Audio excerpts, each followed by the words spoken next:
Alors, bonsoir à tous. Tout d'abord, je vous souhaite à tous une excellente année 2026, pleine de courage, de résistance et de joie. Je suis très heureux et très honoré d'ouvrir ce cycle de conférences de la Fondation Temisia Gioia. Je vous souhaite beaucoup de succès dans cette nouvelle entreprise. Et je suis très heureux aussi de voir un public aussi nombreux ce soir pour entendre parler de l'opération Q et de cette guerre de l'ombre contre le mondialisme. Alors, ce qui est très intéressant avec l'opération Q, j'ai commencé à m'intéresser à ce sujet en 2020-2021.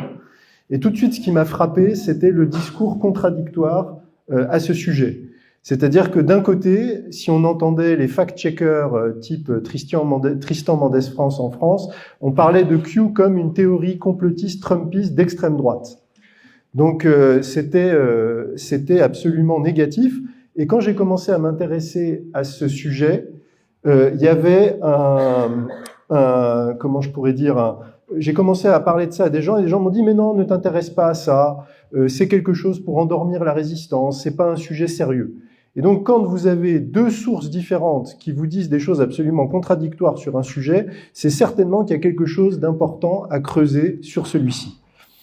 Et donc ce que je vais essayer de vous expliquer ce soir, c'est qu'en fait l'opération Q est probablement la plus grande opération de réinformation de l'histoire.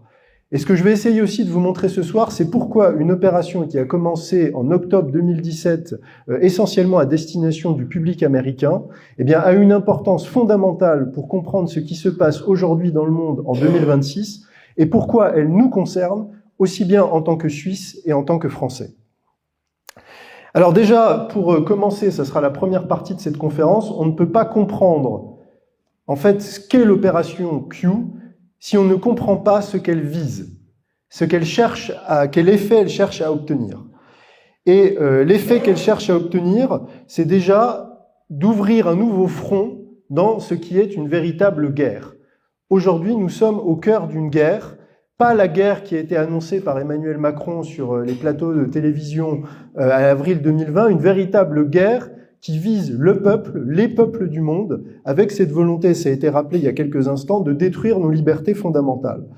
Et donc, l'opération Q vient ouvrir un front dans la guerre de l'information contre le mondialisme. Alors, je voudrais quand même rappeler en quelques mots quel est le projet mondialiste pour comprendre justement à quoi l'opération Q s'oppose. Le projet mondialiste, si je dois en résumer les principaux piliers, c'est un projet de gouvernance mondiale. C'est-à-dire de détruire les États-nations et de détruire les souverainetés, d'avoir ce qu'on appelle la gouvernance mondiale. Ensuite, ce projet, c'est un projet de faire table rase des peuples, des cultures et des identités traditionnelles. Il y a cette idée qu'il faut détruire tout ce qui est en fait nos racines, nos cultures, notre identité, et de repartir. Vous savez, il y a une citation d'Emmanuel Macron qui illustre parfaitement ce projet. Il le dit d'ailleurs lui-même, c'est difficile de reconstruire quelque chose tant que tout n'a pas été détruit. C'est ça le projet mondialiste. Et donc ensuite, vous avez d'autres choses qui viennent se greffer là-dessus. Vous avez un projet de destruction de la propriété privée. C'est la fameuse phrase que vous connaissez certainement de Klaus Schwab et du Forum économique de Davos. Vous ne posséderez rien et vous serez heureux. À cela vient s'ajouter un projet de dépopulation, de limiter le nombre de personnes présentes sur Terre, qui vient se greffer à un projet transhumaniste, c'est-à-dire une humanité augmentée, une humanité qui va être pucée et qui va être en fait une humanité hybride, fusion de l'homme et de la machine. Et ça va tout à fait avec le projet de dépopulation, puisque vous avez notamment quelqu'un qui est très connu en France, qui s'appelle Monsieur Laurent Alexandre, qui disait dans une conférence, les gens qui refusent ce projet transhumaniste, qui vont refuser d'être augmentés, ils vont devenir inutiles. Qu'est-ce qu'on fera de tous les inutiles? Donc vous voyez là comment le projet de dépopulation s'articule avec le projet transhumaniste. Et puis enfin, pour terminer ce survol très rapide de ce projet mondialiste, c'est un projet qui vise à normaliser toutes les perversions et les déviances, notamment la pédocriminalité, notamment la pédophilie, avec une attaque contre les enfants et contre l'innocence des enfants. Voilà, donc là, en quelques minutes, je viens vous brosser en gros, l'idéologie qui est derrière le projet mondialiste. J'aurais pu rajouter d'autres choses, destruction, par exemple, de l'activité indépendante, destruction du cash, surveillance généralisée, mais ce n'est pas une conférence sur le mondialisme, donc je m'arrête là. Et alors, quand je dis ça, il y a peut-être dans cette assemblée des sceptiques qui diront peut-être, mais attendez, Monsieur Berton, tout ça, il n'y a pas de projet, c'est juste des intérêts convergents. Il n'y a pas un groupe de gens qui a décidé de mettre ce projet en place. Et donc, j'ai trouvé une citation qui, justement, prouve le contraire. C'est une citation, donc j'ai trouvé la source exacte, elle est dans le volume 4 de mes essais, de James Warburg, membre de la puissante dynastie financière des Warburg, qui disait ceci en 1950 au Congrès américain. Donc on a toutes les comptes rendus des débats, donc il a prononcé cette phrase en se sachant écouter et noter. Il a dit en 1950, nous aurons un gouvernement mondial, que cela plaise ou non. La seule question est de savoir si nous l'aurons par le consentement ou par la conquête.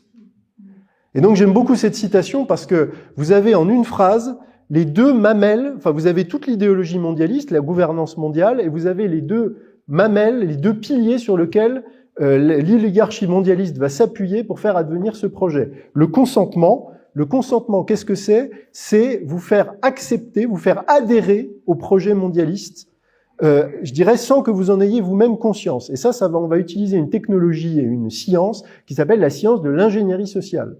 Cette science de l'ingénierie sociale, on l'a vu à plein avec le Covid, où les gens ont accepté des restrictions des libertés fondamentales et même ont couru pour se faire injecter une thérapie génique expérimentale dont les effets secondaires n'étaient pas connus, en pensant se sauver eux-mêmes et éventuellement sauver leurs proches. Il y a quelques instants, il a été évoqué la question de la dermatose nodulaire. C'est la même chose. On est en train de convaincre l'opinion publique qu'il y a une maladie extrêmement dangereuse et donc pour ça, il faut vacciner les cheptels et si c'est pas suffisant, il faut les abattre de manière massive. Donc ça, c'est l'ingénierie sociale. C'est le volet consentement. Je vais pas détailler parce que là encore, ce n'est pas une conférence sur l'ingénierie sociale. Vous aurez quelqu'un notamment en France qui est Lucien Cerise qui en parle d'ailleurs bien mieux que moi. Il y a aussi tout ce qui passe par la pop culture, par les médias, par le divertissement. En fait, le but, c'est de pirater votre cerveau et de vous faire adhérer aux objectifs du mondialisme à votre insu. Donc c'est vraiment ça. Lucien Cerise définit l'ingénierie sociale comme la science de modification furtive des comportements. Il y a quelqu'un qui s'appelle Martin Pelletier qui a trouvé un terme que je trouve très intéressant. Il parle de totalitarisme participatif. C'est-à-dire que et le Covid, c'était exactement ça. On a vu un totalitarisme participatif avec même des gens qui se font auxiliaires de la police et de l'État pour traquer ceux qui portaient pas le masque, ceux qui se faisaient pas vacciner, etc. Donc ça, c'est la partie consentement. On va vous faire adhérer au projet et vous allez même le défendre sans en avoir conscience. Et si ça ne suffit pas, eh bien, on va avoir ça c'est la carotte, vous allez avoir le bâton. Le bâton, ça va être la conquête.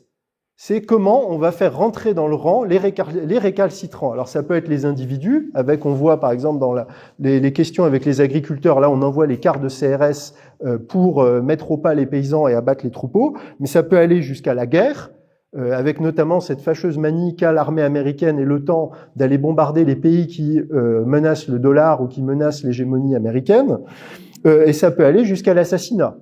On pense au président Kennedy, on pense, peut-être souvenez-vous, en 2024, le Premier ministre slovaque, M. Robert Fico, qui a échappé à une tentative d'assassinat parce que justement il s'opposait à certaines choses sur l'Ukraine ou même tout ce qui touche, je crois, au vaccin ARN.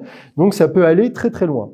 Donc vous avez le consentement et la conquête, la carotte et le bâton. Et donc, je ne vais pas développer plus loin parce que ce n'est pas une conférence sur le mondialisme, mais vous avez en face de nous un projet totalitaire, un projet de destruction de l'humain, un projet de destruction de nos sociétés, projet de destruction des familles, en fait, projet de destruction de toutes les structures qui existent depuis l'aube de l'humanité. Et ce projet est porté par une oligarchie transnationale qui est à la fois une mafia et une secte. Et donc, je campe ce décor pour bien comprendre dans quel contexte intervient l'opération Q et justement ce qu'elle va viser, ce qu'elle va attaquer. Ce qui m'amène à rentrer directement dans le vif du sujet, c'est la riposte à ce projet mondialiste. Alors vous savez, je vous ai parlé il y a quelques instants d'une guerre. Aujourd'hui, nous sommes dans une guerre. Et vous savez que la première chose qu'il faut faire à la guerre, c'est casser le moral de l'adversaire. Il faut convaincre l'adversaire que sa défaite est inévitable et que votre triomphe est également inévitable, que vous êtes un rouleau compresseur qui va tout écraser sur son passage. Et vous connaissez la célèbre phrase « toute résistance est inutile ». Eh bien, le mondialisme essaye de faire ça. Le mondialisme, par l'ingénierie sociale et par des opérations plus contraignantes comme les guerres et tous les spectacles pyrotechniques qui vont avec, eh bien, essaye de nous convaincre chaque jour qu'il est inutile de s'opposer à ce projet, que le mondialisme va triompher, que c'est la marche de l'histoire et que c'est absolument futile de résister au projet mondialiste. Et alors, c'est faux. C'est de la propagande. Le succès du projet mondialiste n'est en aucun cas garanti. Et quand vous vous intéressez à ce projet, vous vous rendez compte que dans l'histoire, et même l'histoire récente, il a subi des revers, il a subi des attaques, il a subi des déroutes, même des défaites. Et donc, il est toujours important de résister. Et je vais vous donner quelques exemples pour illustrer mon propos. Vous savez que le pouvoir du mondialisme repose en partie, son pouvoir financier, sur sa maîtrise de la monnaie et notamment des banques centrales. Je dirais le joyau de la couronne du pouvoir financier mondialiste, c'est la Fed. La réserve fédérale américaine, et d'ailleurs, comme disent les patriotes américains pour plaisanter, qui n'est ni une réserve qui est ni fédérale et qui n'est ni américaine. C'est absolument vrai. Et donc, le mondialisme cherche quasiment depuis la création des États-Unis à créer cette réserve fédérale qui mettait les États-Unis sous la domination d'entités privées, puisque je rappelle pour ceux qui ne le savent pas que la réserve fédérale n'est en effet pas américaine, puisqu'elle n'est pas détenue par le gouvernement américain ni même par le peuple américain, mais par des entités privées. Par des privés, avec des actionnaires qui détiennent le dollar. Le dollar est une monnaie privée qui prête de l'argent au gouvernement des États-Unis contre intérêt. Donc ça, c'est important. Et donc, les mondialistes ont essayé pendant tout le 19e siècle de créer cette fameuse Fed. Et en fait, ils ont échoué à plusieurs reprises. Il y a eu, je crois que la troisième tentative était la bonne. Ils ont échoué donc une fois et deux fois. La deuxième tentative a échoué, c'était dans les années 1830. Elle a été cette tentative a été mise en échec par un président américain qui s'appelait Andrew Jackson, qui était président américain et qui était, alors c'est d'ailleurs intéressant parce qu'il était lui-même franc-maçon, mais franc-maçon patriote. Il voulait pas que les États-Unis tombent sous la coupe de cette oligarchie transnationale. Et donc, il a même mis sous sa pierre tombale « I killed the bank ». J'ai tué la banque. Et ce qui est intéressant, pourquoi je vous parle de ça, vous allez voir le lien avec la suite, parce que Donald Trump a mis, lors de son premier mandat, le portrait d'Andrew Jackson dans le bureau ovale. Ce qui est un signe assez fort, parce que souvent, c'est une espèce de symbole qui donne un peu une couleur, une tonalité politique. C'est-à-dire, vous voyez, Obama avait mis Martin Luther King, des gens comme ça. Donc, vous avez un moyen de faire passer des messages en quel portrait de président passé vous mettez dans votre bureau. Plus proche de nous, je vais vous donner un autre exemple de cette résistance américaine au mondialisme, c'est le président Kennedy. Président Kennedy qui s'est battu contre la CIA. Alors, la CIA, c'est un véritable État dans l'État. C'est une création du mondialisme qui était dans les années 50 complètement créée par les frères Dulles, notamment Allen Dulles, et donc Kennedy était en guerre contre eux. Je crois qu'il a fait démissionner Allen Dulles de son poste et il a déclaré dans un discours célèbre, enfin une déclaration célèbre, « Je vais fracasser la CIA en un millier de morceaux ». Et il a notamment refusé quelque chose que j'ai découvert en faisant mes recherches sur le sujet, une opération qui s'appelait l'opération Northwoods.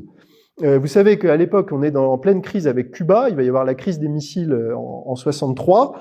Les Américains qui voulaient trouver un prétexte pour envahir Cuba, la CIA avait proposé à Kennedy une opération où des agents de la CIA, se faisant passer pour des terroristes cubains, auraient détourné des avions et les auraient fait s'écraser sur le territoire américain et seraient aussi rentrés dans des supermarchés, auraient tiré sur la foule, toujours en faisant croire que c'était des Cubains qui avaient fait le coup. Donc c'est ce qu'on appelle une opération sous faux drapeau. Et en fait, donc, si ça avait eu lieu, il y aurait eu des centaines, voire des milliers de morts américains, et ça aurait justifié dans l'opinion publique une intervention militaire à Cuba. Et donc Kennedy s'est opposé à cette opération, et c'est entre autres, parce que c'est pas la seule, une des raisons de son assassinat. Donc vous voyez, on a eu quand même quelque chose, et donc ce que je viens de vous décrire au passage avec l'opération Northwoods, ça a dû quand même vous rappeler une opération qu'on a eue beaucoup plus proche de nous, notamment en ce début de 21e siècle. Et donc là encore, alors un exemple cocorico français, la résistance de De Gaulle au mondialisme. Puisque déjà De Gaulle, évite l'occupation de la France au moment du débarquement de Normandie par les armées américaines et la création de ce qui s'appelle l'AMGOT, c'est-à-dire l'occupation des territoires occupés par l'armée américaine, avec notamment un dollar qui se serait imposé face au franc. Et De Gaulle est obligé de faire alliance avec l'URSS pour mettre en échec le mondialisme américain incarné par Roosevelt. Et donc De Gaulle va continuer, et il permet à la France au passage d'être à la table des vainqueurs de la Seconde Guerre mondiale. Moi, il y a une anecdote que j'aime beaucoup en camp de français, c'est quand les dignitaires français arrivent à Berlin pour signer la capitulation de l'Allemagne, je crois que c'est le maréchal ou le général allemand qui est dans la salle, s'étonne de voir les Français, s'exclame « Comment même les Français sont là ?» Et pour la petite histoire, ils avaient, comme les Français, c'était tellement improbable que les Français soient à la table des vainqueurs, il n'y avait même pas le drapeau français qui était présent. Et donc, je crois que c'est le général Delatte de Tassigny a trouvé en catastrophe une couturière qui a pris des draps pour faire un drapeau bleu, blanc, rouge pour qu'il soit sur les photos. C'était absolument pas prévu. Donc vraiment, là, on a vraiment l'action du politique au cœur de l'histoire. Et De Gaulle a continué, une fois qu'il est revenu au pouvoir, en 62, sa politique antimondialiste, puisqu'il fait sortir la France de l'OTAN et chasse les bases, enfin fait fermer les bases américaines qui sont sur le territoire français. Il critique le dollar. Il parle dans une conférence de presse célèbre du privilège exorbitant du dollar. Et il met fin à la coopération nucléaire avec Israël qui avait été commencée sous la 4e République. Donc ça, ce sont des sujets, c'est des choses qu'il vaut mieux pas faire quand on est chef d'État si on veut dormir tranquille. Et qu'est-ce qui se passe? C'est qu'en mai 68, eh bien, la CIA et le Mossad organisent une révolution de couleur qu'on connaît sous le nom de mai 68. Donc qui conduit entre autres à fragiliser De Gaulle et qui accélère un petit peu son départ du pouvoir.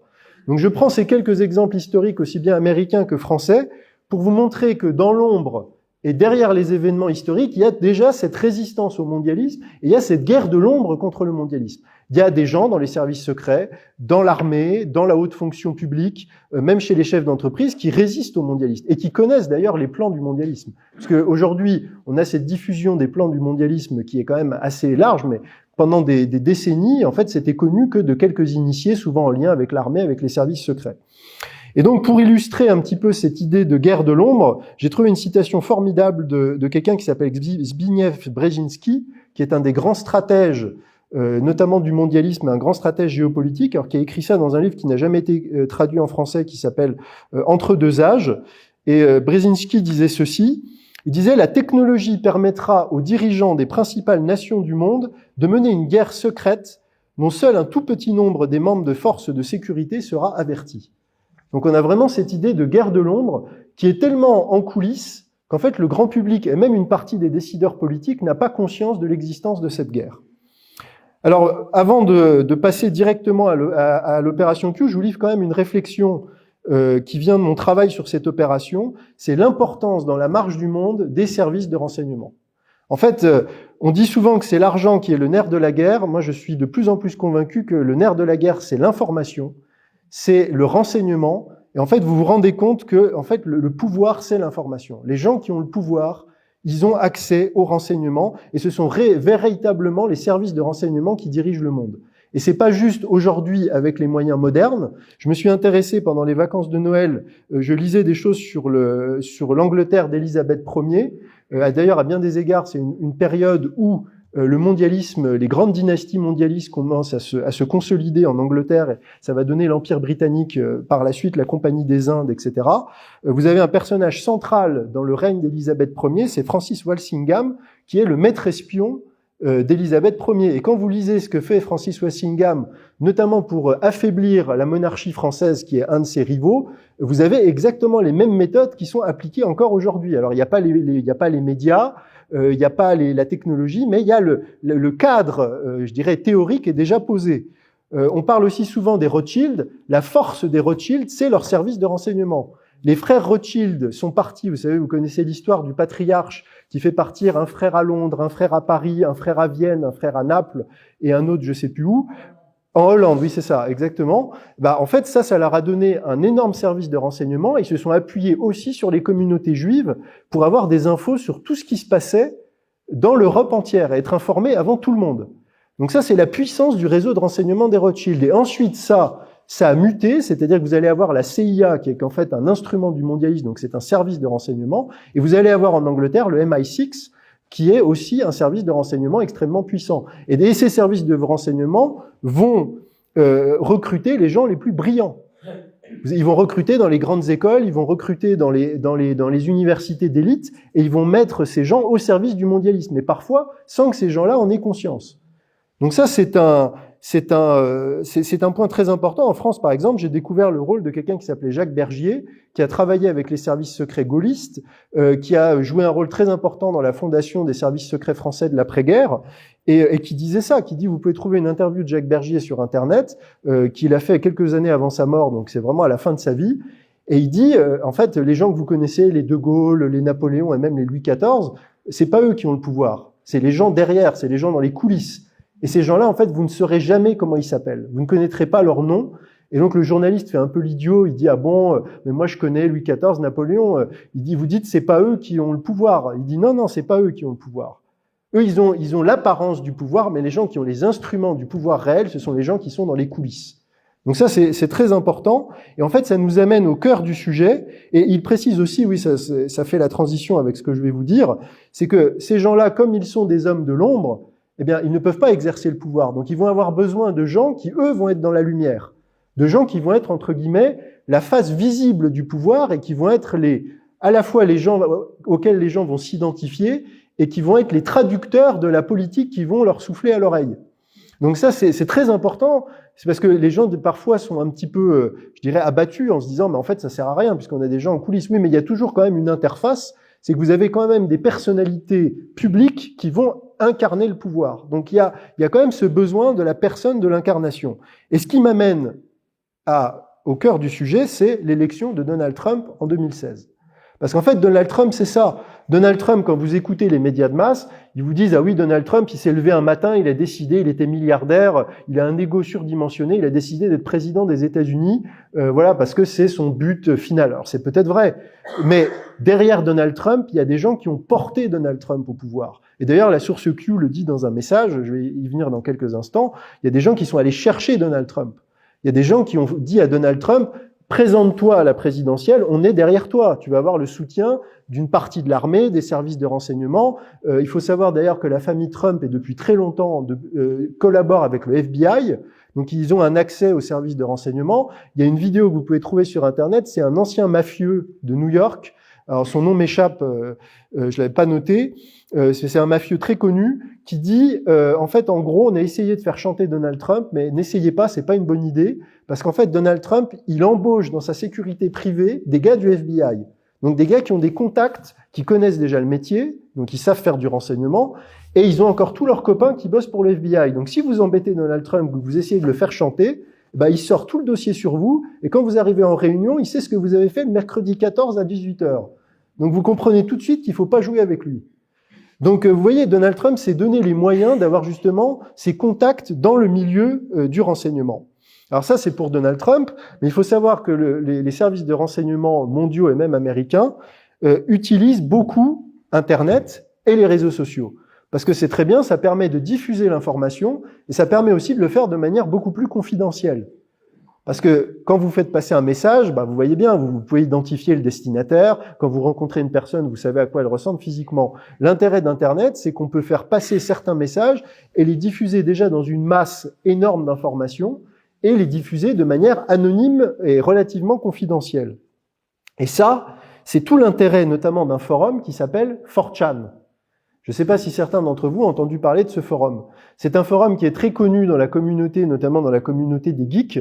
Moi, c'est comme ça que j'en ai entendu parler, puisque dans une autre vie, je travaillais notamment dans le jeu vidéo. J'ai découvert ça. Alors, 4chan, pour ceux qui ne connaissent pas, c'est un peu le Far West sur Internet. C'est-à-dire que c'est un forum où ça parle de tout et de rien. Ça peut parler de jeux vidéo, ça peut parler de manga, ça peut parler de porno, ça peut parler et de politique. Et il y a un sous-forum qui s'appelle POL, P-O-L, qui est un forum politique.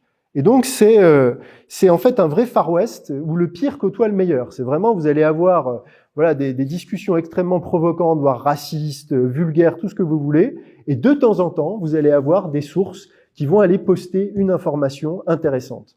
Et donc je vous donne la meilleure définition que j'ai trouvée de 4chan, qui est donnée par Paul Ferber, qui a écrit le livre sur l'opération Q.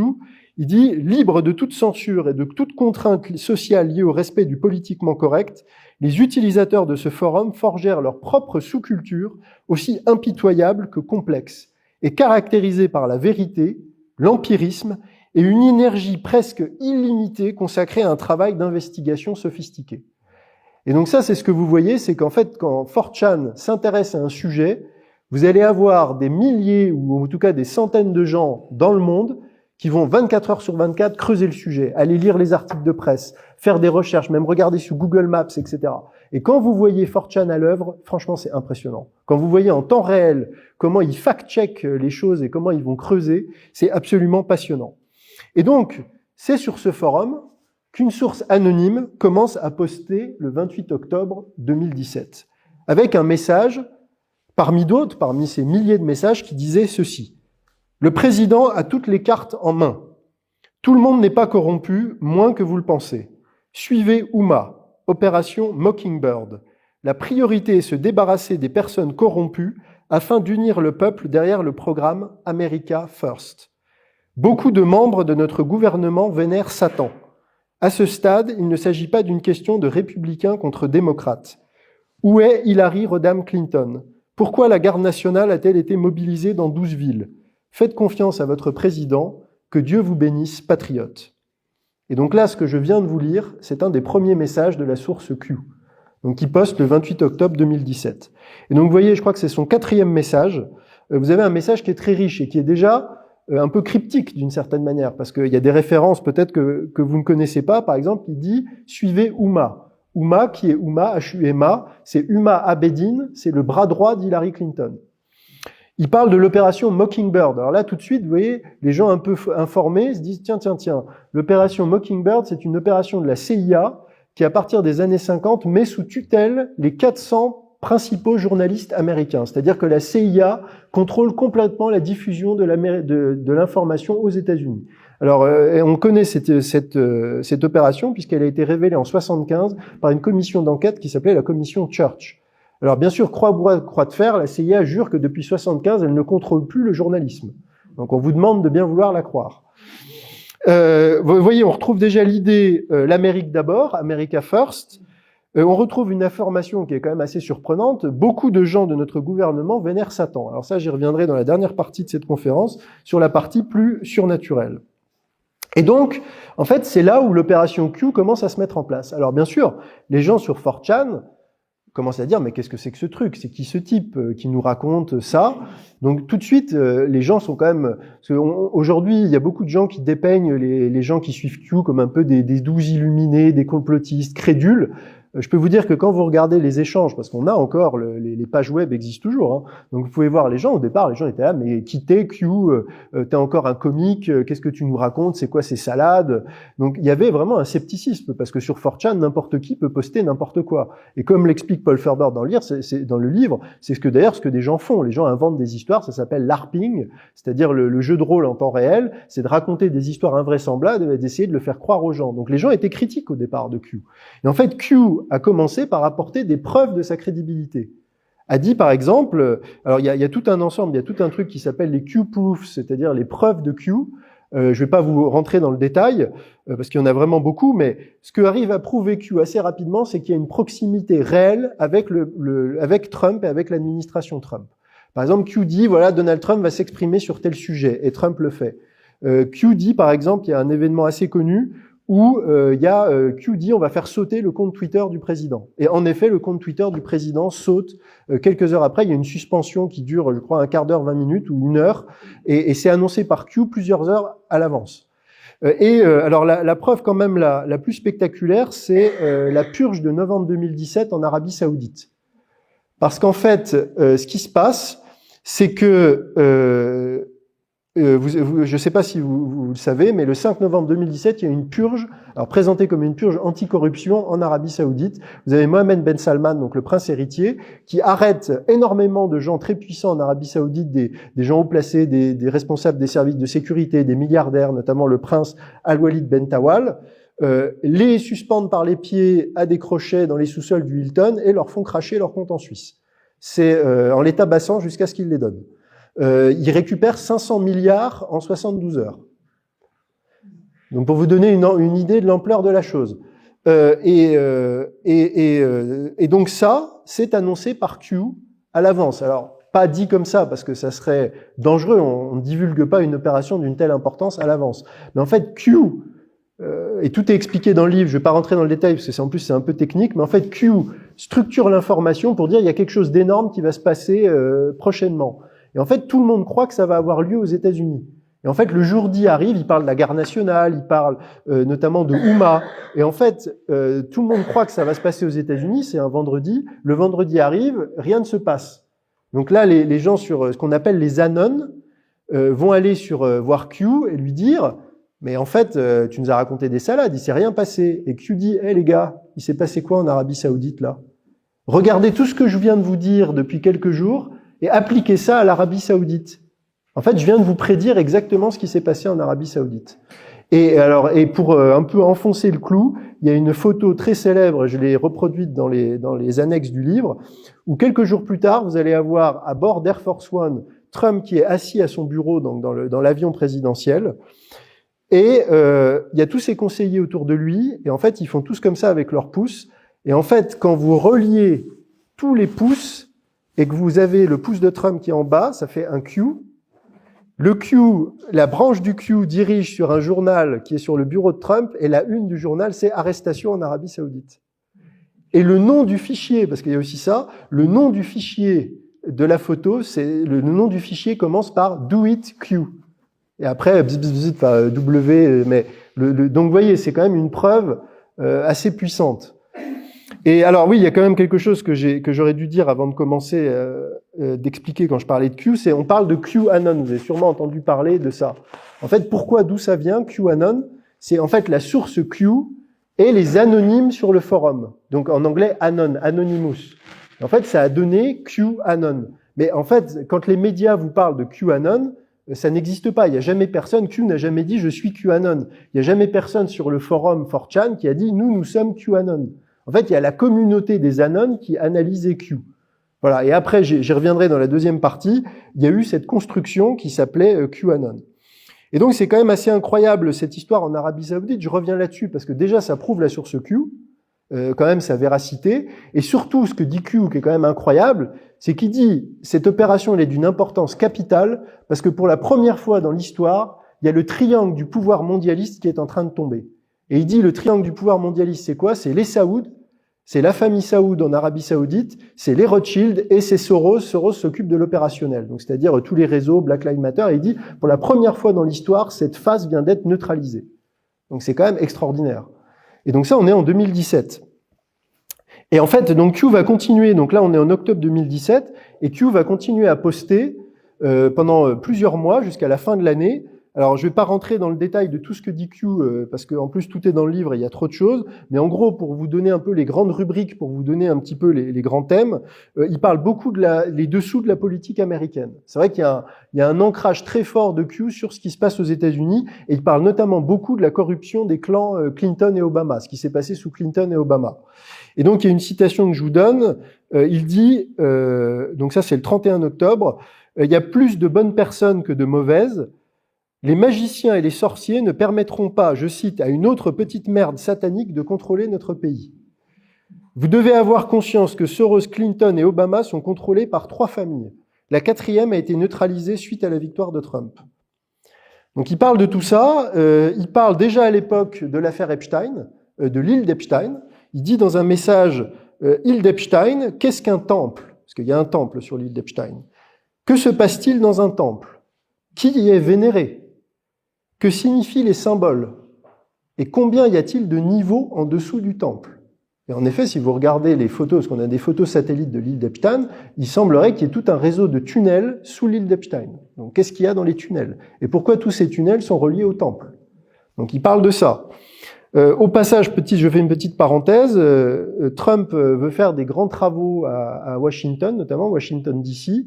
J'ai lu une analyse très intéressante qui dit que Donald Trump est en train de casser la géométrie sacrée et occulte de Washington. Parce qu'en fait, Washington est une ville qui a été construite notamment par un architecte français qui s'appelle Pierre-Charles L'Enfant, qui était un initié franc-maçon. Et en fait, j'ai trouvé un site très intéressant où il y a alors, je sais pas si la personne est franc-maçon, mais en tout cas, il est admiratif. Et il dit, c'est extraordinaire, regardez toute la symbolique occulte de l'urbanisme de Washington DC jusqu'au tracé des rues.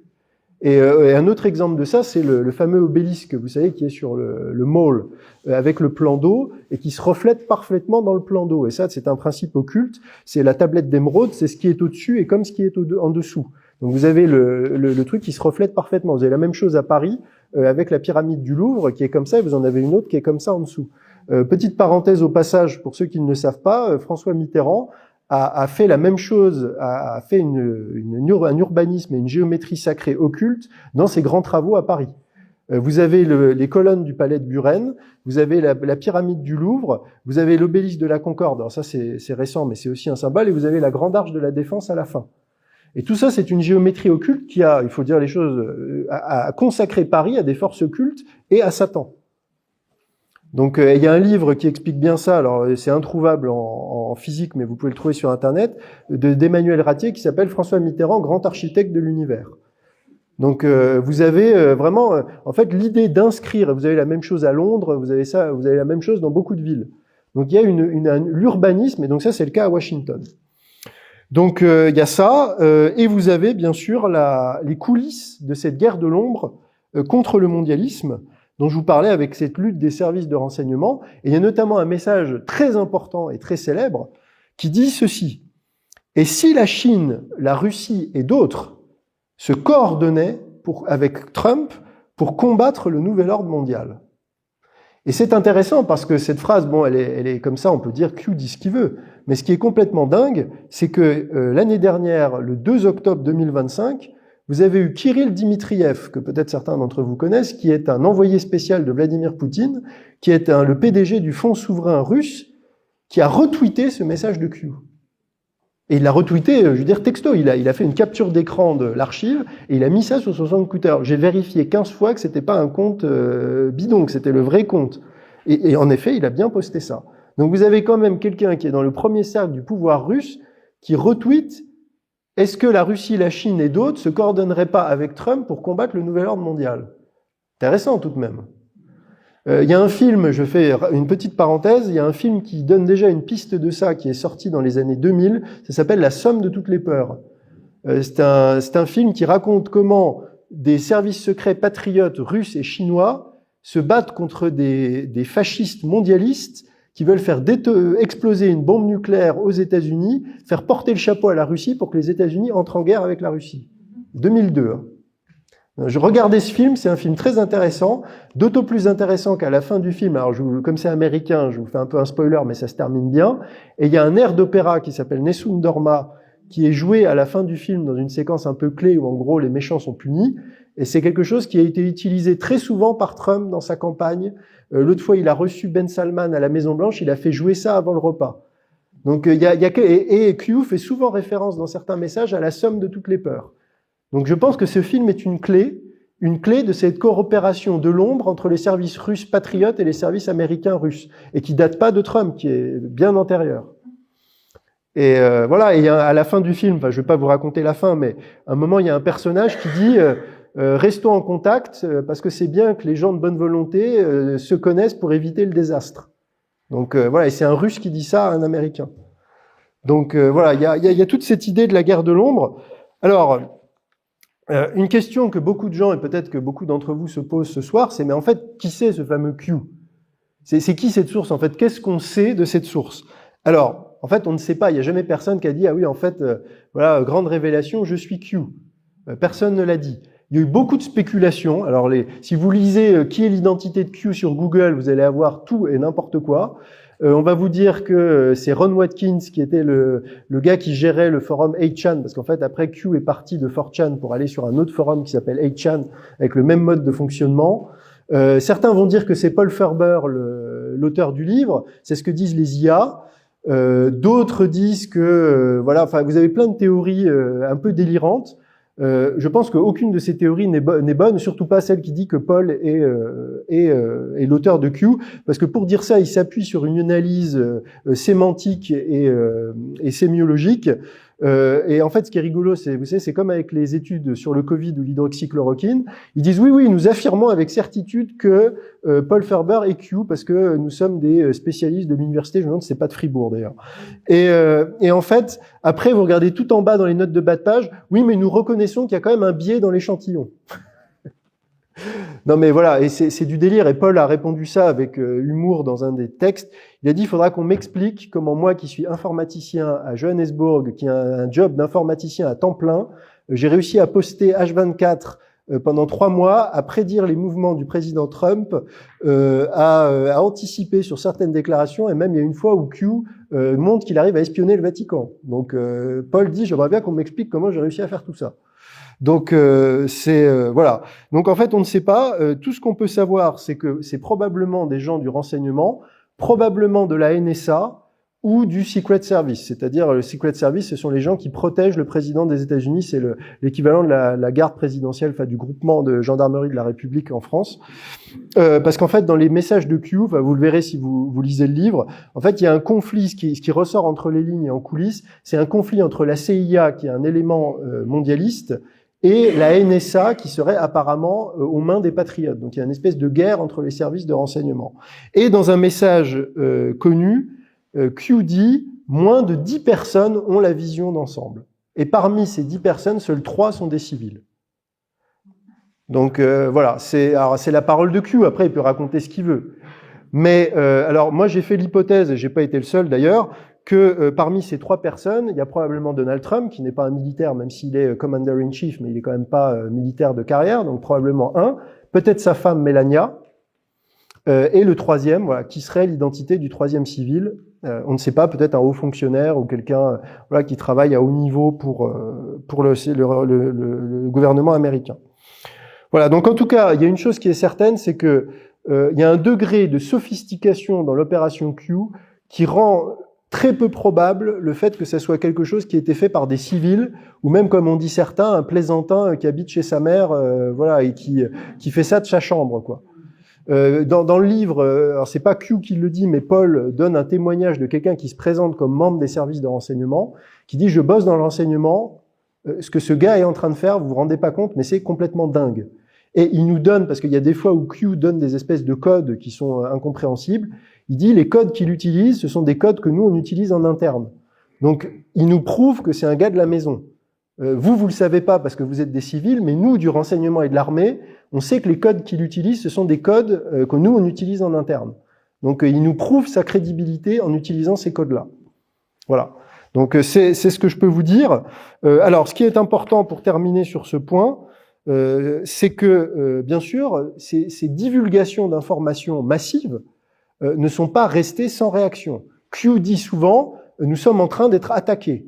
Donc moi, j'essaye de protéger les échanges, j'essaye de protéger qu'il n'y ait pas des gens qui viennent pourrir les discussions, qui viennent, vous avez saturé le forum, soit pour le faire planter, soit pour noyer la discussion. Ça, c'est une technique que vous connaissez peut-être qui s'appelle le sliding.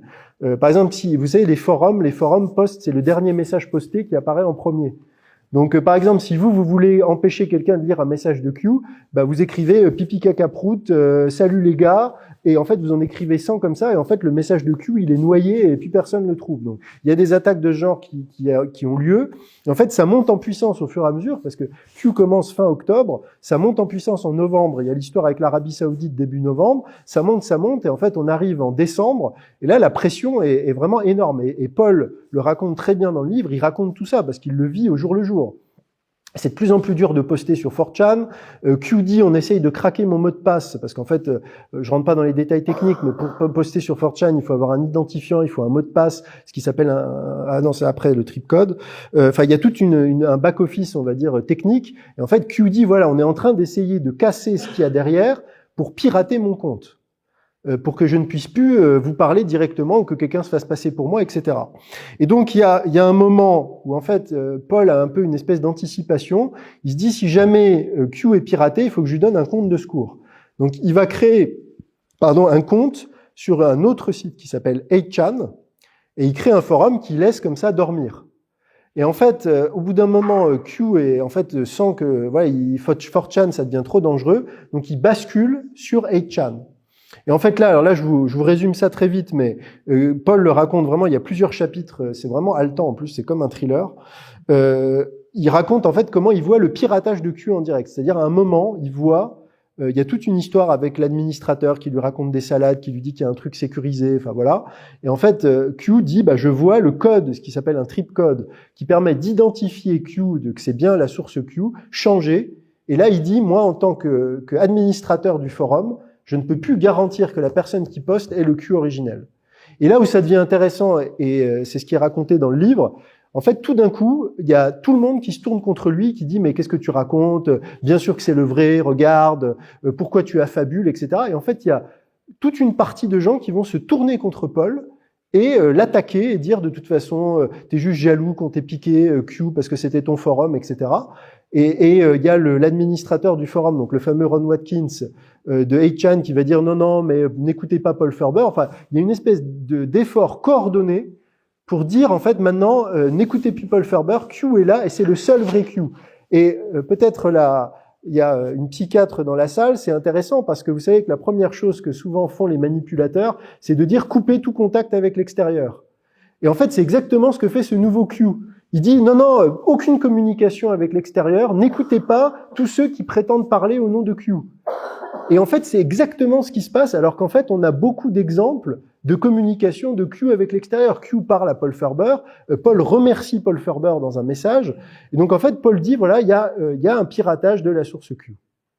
Et alors ça a déclenché, je ne vais pas rentrer dans ce débat, vous savez que le livre, certains le savent, a été très attaqué, parce qu'il y a une thèse qui dit que Q a été piraté, donc il y a des gens qui disent que Paul Farber ment, il y a des gens qui disent que ce qui vient après, donc c'est là où on va avoir le fameux phénomène QAnon. Ce qui est intéressant, c'est que vous avez ce piratage début 2018, et en fait, ce qui se passe, c'est que à partir du moment où il y a ce piratage début 2018, vous allez avoir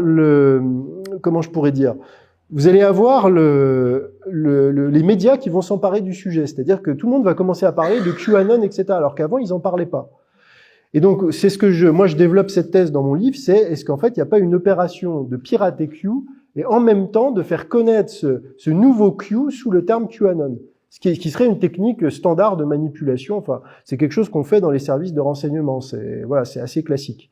Donc voilà. Donc moi, je vais pas rentrer dans ce débat parce que c'est pas l'objectif, c'est pas de parler de ça. Moi, je vous invite, si le sujet vous intéresse, à lire le livre. Vous aurez tout le récit de Paul Farber. Que je considère, enfin pour ma part, je le crois de bonne foi. Vous aurez mon analyse liée à mon propre travail sur le mondialisme et sur Q. Et je tiens quand même à préciser une chose qui a jamais été assez soulignée, c'est que Paul Farber est remercié personnellement par Q. Il y a un message, alors il dit pas Paul Farber, il dit board owner, donc responsable du forum, mais à l'époque le responsable du forum c'est Paul Farber, donc c'est lui. Et il dit merci, vous faites un super boulot, bravo, etc. Il y a très peu de gens au monde qui peuvent se targuer d'avoir été remerciés directement par Q. Donc voilà. Donc je vais juste, avant de passer à la dernière partie de cette conférence, je voudrais juste quand même expliquer ce qu'a permis de faire Q. Parce que Q a permis des choses quand même très importantes. Il a permis de diffuser, rappelez-vous, on est en 2017, c'est il y a 8 ans, enfin c'est 9 ans presque maintenant. Donc c'est de diffuser des informations sur le mondialisme au grand public. Je veux dire, aujourd'hui, on a eu quand même beaucoup de réinformations, on a tous les médias alternatifs qui se sont développés depuis l'après-Covid. Je veux dire, quand vous parlez des Rothschild, quand vous parlez du mondialisme, quand vous parlez d'Epstein, il y a quand même des millions de gens aujourd'hui qui sont au courant. Même si c'est encore loin d'être le grand public et la masse. Mais à l'époque, il y a quasiment personne qui ne parle de ça. Des gens qui parlaient d'Epstein, il y avait quasiment personne, de l'île d'Epstein. Je veux dire, donc Q parle de ça. Et si vous voulez, Q est passé d'un sujet où il y avait peut-être 1% des gens qui connaissaient, à 5, 10, 20%. Et j'ai regardé, il y a eu des enquêtes d'opinion qui ont été faites sur le phénomène. Aujourd'hui, vous avez entre 25 et 30% de la population américaine qui dit se reconnaître dans ce que dit Q, c'est-à-dire dans la grille de lecture donnée par Q. avec un pouvoir de l'ombre qui contrôle, qui est au-delà de la gauche ou de la droite républicain-démocrate, avec un projet de nouvel ordre mondial. Je veux dire, c'est énorme. C'est énorme d'avoir cette masse de gens, et ça, c'est en grande partie grâce à Q, et même, il faut être honnête, un petit peu à QAnon, parce que QAnon aussi a contribué à diffuser ces thèses. Ça a permis aussi de faire une chose quand même assez intéressante. On parle beaucoup de démocratie directe, et là, c'est de l'information directe. C'est passer directement, partons du principe que Q émane des services de renseignement, on est parlé du service de renseignement directement au grand public, sans passer par un influenceur, par un intellectuel, par un parti, par un média. Et moi, ça m'a tout de suite fait tilt quand j'ai vu Q, parce que voilà, le Seigneur fait toujours bien les choses. Dans une autre vie, j'ai travaillé beaucoup sur le numérique, et notamment sur ce que le numérique et la diffusion avec l'Internet au débit allait permettre dans l'accès direct aux consommateurs. Moi, j'ai fait ça pour la partie business jeux vidéo. Mais en fait, Q fait exactement la même chose pour l'information. C'est-à-dire, il désintermédie, il va directement, entre guillemets, du producteur au consommateur. Et Q le dit d'ailleurs, il dit, mais je crois que vous vous rendez pas compte de ce que je suis en train de vous dire, et il le dit dans le livre, la vision d'ensemble est rare. Avoir cette vision d'ensemble que je suis en train de vous donner, très peu de gens l'ont. Et donc c'est vraiment un raccourci, et moi je le dis vraiment très humblement, Q m'a fait gagner énormément de temps. Moi j'ai pas découvert Q en 2017, j'ai découvert en 2020, au moment où j'ai commencé à vraiment travailler sur le mondialisme. Et en fait, ça m'a donné un accélérateur. Je veux dire, il y a des sujets, j'aurais peut-être passé encore 3-4 ans à les creuser si j'avais pas eu ce coup de projecteur de Q qui m'a dit non, mais intéressez-vous à ça, regardez Soros, regardez les Rothschild, regardez Epstein, regardez qui finance quoi, les réseaux, le trafic d'êtres humains, les pédocriminels, à quoi ça sert, qui finance tout ça, par quel pays ça passe. Et en fait, Q a été un accélérateur pour les gens qui font de la recherche, et surtout que Q, parce qu'on dit Q c'est un gourou, c'est un espèce de maître à penser, pas du tout.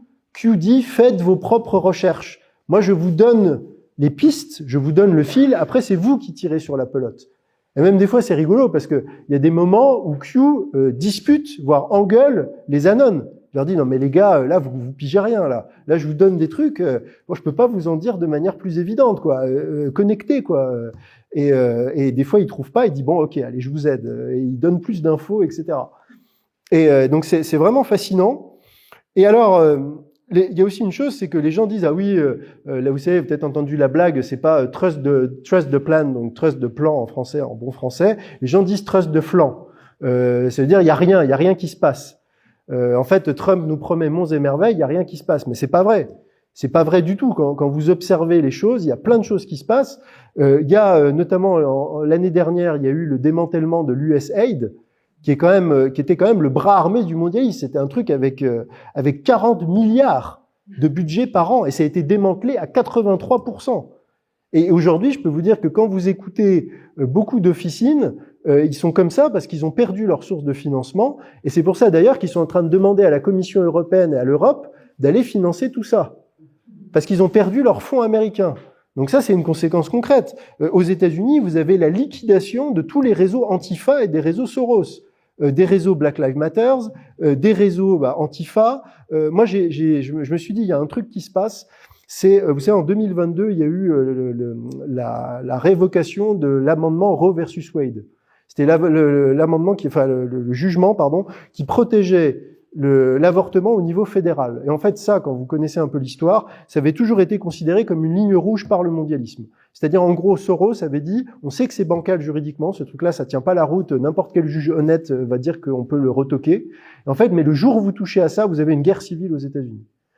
Et en fait, ce qui s'est passé, c'est que ça a été retoqué. En fait, il y a eu, il y a 2-3 filles aux cheveux bleus qui ont été criées dans la rue, mais en fait, il s'est rien passé, quoi.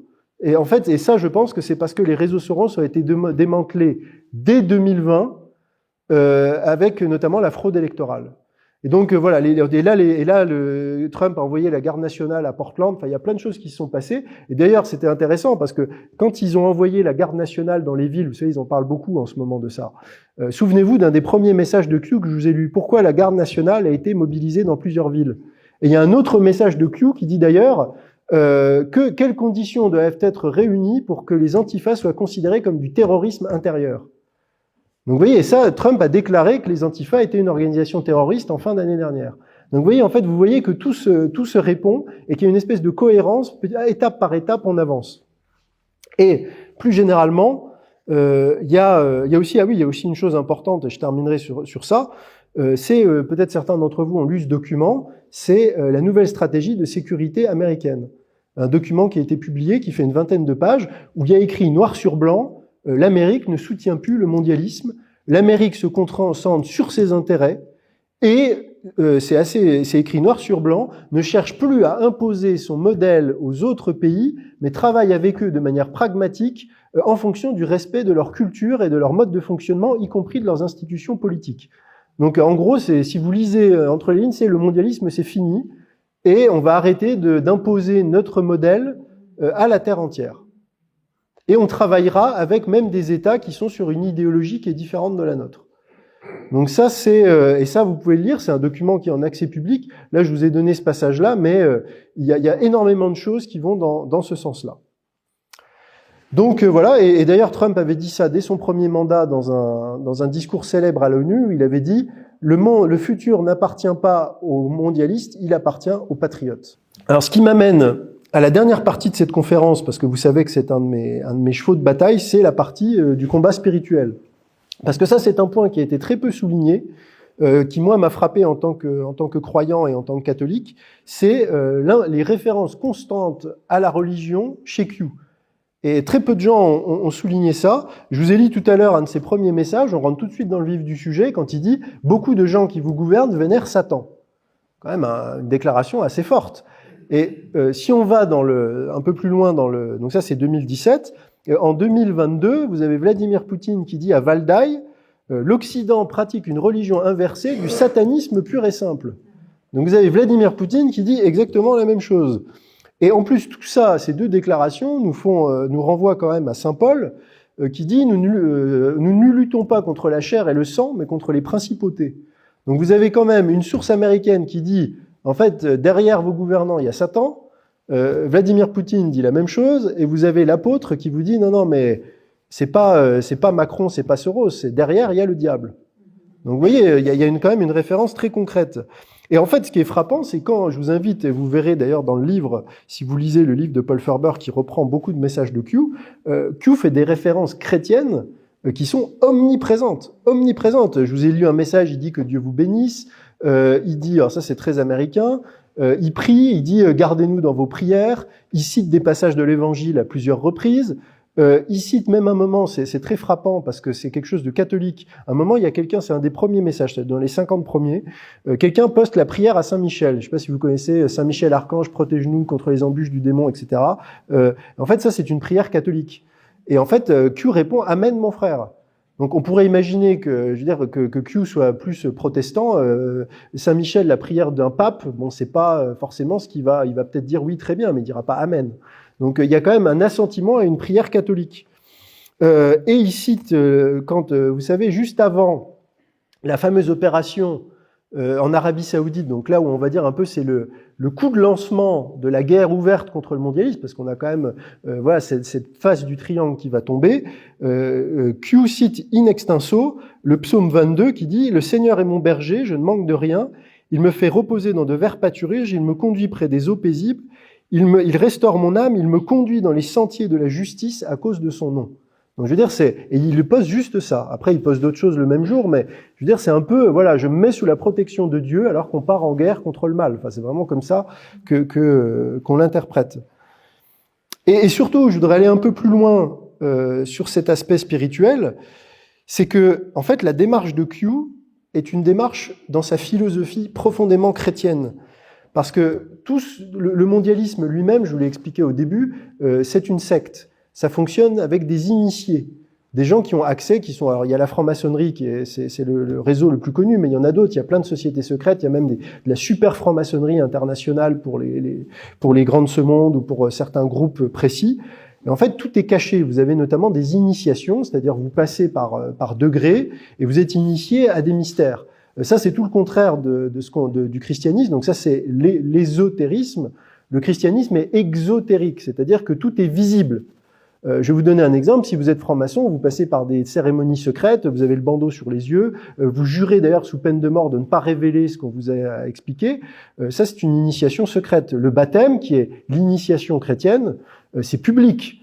Tout le monde le voit. Tout ce qu'il y a dans la Bible, je veux dire, pour être sauvé, il n'y a pas de savoir caché. Vous lisez la Bible, vous suivez le Christ, vous recevez les sacrements, vous êtes sauvé. Il n'y a pas besoin, il n'y a pas de grade je veux dire, dans le christianisme. Le christianisme est exotérique et c'est un salut qui est ouvert à tous. Tout est visible, tout est ouvert. Et donc, en fait, Q, qu'est-ce que fait Q? Il fait la même chose, mais appliqué au renseignement. C'est-à-dire qu'il part d'un savoir qui était connu d'une petite élite des services secrets de l'armée, et il transmet ce savoir au grand public. Et en plus, c'est ouvert à tout le monde, puisqu'il suffit juste d'avoir un accès à Internet et à se connecter pour découvrir, en fait, la vision d'ensemble. Que même certains, je suis sûr, certains ministres, et même peut-être certains généraux, n'ont pas, en fait. Parce que avoir cette vision d'ensemble de quelqu'un qui est, admettons, au sommet des services secrets américains, qui sont quand même les services secrets parmi les plus puissants au monde, avec une vision globale, et la livrer, en tout cas dans la synthèse, au grand public. Et ça, c'est le contraire d'une gnose, c'est le contraire d'une initiation réservée à un petit cercle d'initiés. C'est la connaissance va être accessible à tout le monde. Et le moyen de vous libérer politiquement va devenir accessible à tout le monde, en tout cas dans l'accès à l'information. Donc ça, je trouve que c'est quelque chose de profondément chrétien dans son inspiration. C'est tout le contraire des mystères et des sociétés secrètes, des cultes à mystères. Et c'est vraiment l'écho de ce que dit Saint Luc, ou ce qu'on trouve aussi chez Marc, qui dit « Il n'y a rien de caché qui ne doive être découvert, ni de secret qui ne doive être connu. C'est pourquoi tout ce que vous aurez dit dans les ténèbres sera entendu dans la lumière, et tout ce que vous aurez dit à l'oreille dans les chambres sera prêché sur tous les toits. » En fait, Q, c'est ça, c'est tout ce qui est secret est prêché sur tous les toits. Et donc, c'est vraiment, j'ai été vraiment frappé par ça, parce que c'est le message de l'Évangile, enfin une partie du message de l'Évangile appliqué au renseignement, à la guerre de l'information. Et je terminerai cette partie avant de conclure. Ce qu'on appelle, parce que vous savez, Q parle du grand réveil, de Great Awakening. Bah, ça, c'est un moment de grande révélation, et en fait, la traduction du mot apocalypse, c'est la révélation. Donc, on est dans un moment de révélation, et on arrive vers ce moment justement de grand réveil, grâce justement à ces révélations. Donc, il y a quelque chose de profondément chrétien dans la manière de procéder de Q. Et ça m'a beaucoup interpellé, et cela d'autant plus que c'est quelque chose qui n'a pas été tant souligné que ça par beaucoup de commentateurs qui parlent de Q. Alors, pour conclure, j'espère que cette brève présentation de l'opération Q, cette introduction, vous aura mieux permis de comprendre son importance et l'importance justement de s'y intéresser. Je vous l'avais dit dans l'introduction, moi j'ai été très frappé par le manque d'intérêt sur ce sujet. Alors ça s'explique en partie par la barrière de la langue, parce que Q parlait en anglais, notamment en France. Ça s'explique aussi par la partie, je dirais, un peu technique, parce qu'il faut aller sur 4chan, c'est très lié à la culture Internet. Et c'est d'ailleurs pour ça que j'ai traduit le livre de Paul Ferber, parce que c'est un livre qui rend ça très accessible. C'est-à-dire que vous avez vraiment un travail de décryptage, de reprise des messages, d'analyse de chaque message, de restitution dans la chronologie. Moi-même, en tant que traducteur et éditeur, j'ai fait beaucoup de notes de bas de page pour expliquer des choses parce que il y a lié au contexte américain, il y a des acronymes, il y a des références culturelles qui sont pas forcément connues d'un public francophone. Donc j'ai fait vraiment un gros boulot pour que ça soit le plus accessible possible. Et donc, pour terminer, ce que je peux vous dire, c'est que moi je considère vraiment que Q est un moment majeur, vraiment même de l'histoire du monde. Je pense que, je dirais, à l'avenir, on considérera peut-être Q comme l'équivalent numérique du débarquement de Normandie. Avec en plus une différence, c'est que les Américains étaient venus pour nous occuper. Là, je pense que Q est plus venu pour nous libérer. Donc, en plus, ça serait plutôt un bon débarquement de Normandie. Et les fruits de Q aussi sont intéressants parce que vous savez, l'Évangile nous dit, enfin le Christ lui-même nous dit, il faut juger un arbre à ses fruits. Donc, quels sont les fruits de l'opération Q? Bah, Q a évité quand même beaucoup de choses. C'est-à-dire que Q déjà a évité une guerre civile aux États-Unis. Parce qu'il faut quand même se remettre dans le contexte. On sort d'une présidence Obama, on est au sommet du wokisme, des travestis dans les écoles. Tout ça va exploser avec Black Lives Matter en 2020. Les États-Unis sont un pays qui est vraiment divisé. C'est-à-dire que vous avez un sud trumpiste, rural, chrétien, avec, on va dire, c'est vraiment les États rouges contre les États bleus, avec les deux côtes, l'Amérique rurale. Et donc, les patriotes américains, voyant ce qui se profile, sont prêts à en découdre. Dire, attendez, si la situation ne s'améliore pas, nous, on prend les armes et on les flingue tous. Parce que je veux dire, on veut, et d'ailleurs dans le livre de Paul, il y a un passage, alors là encore on peut jamais vérifier si c'est vrai puisque c'est anonyme, mais il y a quelqu'un qui se présente comme un analyste militaire du renseignement haut placé, qui dit oui, on a des plans au cas où il y a une guerre civile aux États-Unis. On a modélisé, est-ce que les patriotes vont gagner contre les mondialistes s'il y a une guerre civile? Et il dit la bonne nouvelle c'est oui, parce qu'on a le contrôle des zones agricoles et on a les armes. Donc on arrivera à chasser toutes les, on va dire tous les wokistes des villes, etc. On fera le siège, on les affamera. Mais le problème, c'est que si on fait ça, en fait, on va affaiblir les États-Unis et nos rivaux, que sont la Russie, la Chine et d'autres puissances, vont en profiter. Donc nous, notre objectif, c'est de réussir à nous débarrasser du mondialisme avec le moins de dégâts possible pour les États-Unis et le maintien de sa puissance. Donc Q permet de dire aux patriotes, il y a des gens qui s'occupent, on est conscient du problème. Gardez vos armes sous le coude parce qu'on peut en avoir besoin en cas de plan B, mais laissez-nous quand même faire le plan A. Donc voilà, et ça, de fait, ça a marché.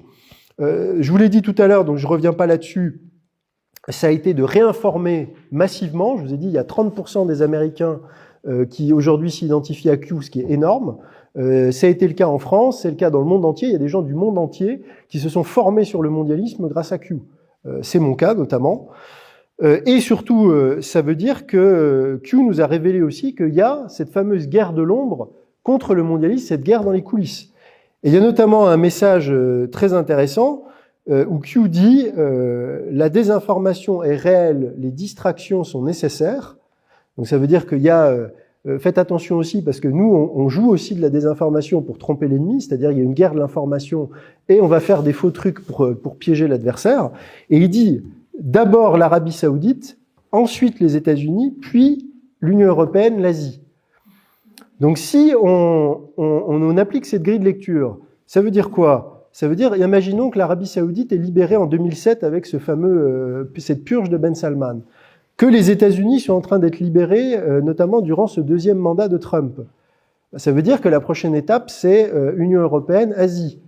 Est-ce que c'est pas ça qui expliquerait, entre autres, la fébrilité de nos dirigeants et le fait qu'ils veulent accélérer le programme, parce qu'ils se rendent compte que Trump est en train de finir le boulot, et il sait qu'une fois que Trump aura fini le boulot aux États-Unis, il va me concentrer toute la puissance des ressources. Vous voyez, c'est comme une fois que vous avez terminé sur un front, vous pouvez mettre toutes vos ressources sur l'autre front, ou un nouveau front.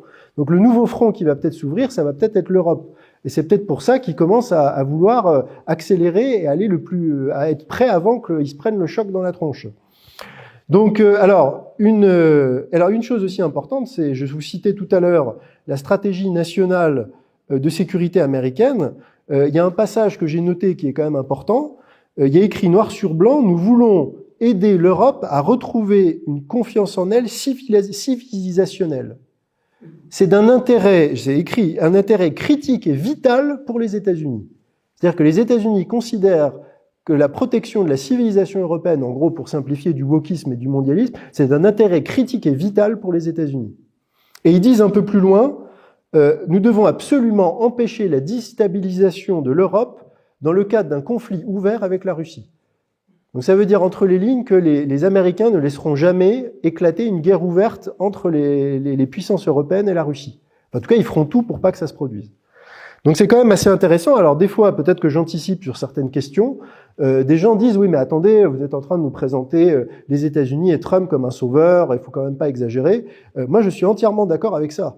C'est-à-dire que je pense que, pour que les choses soient claires, il y a un ennemi global, qui est le mondialisme. Le mondialisme, il avait un projet pour la Terre entière, c'est-à-dire qu'il voulait aussi bien asservir les Américains que les Russes, que les Chinois, que les Français, que les Polonais, qui vous voulez. C'est une mafia transnationale, qui n'a pas d'allégeance. Et la seule allégeance, elle est à elle-même.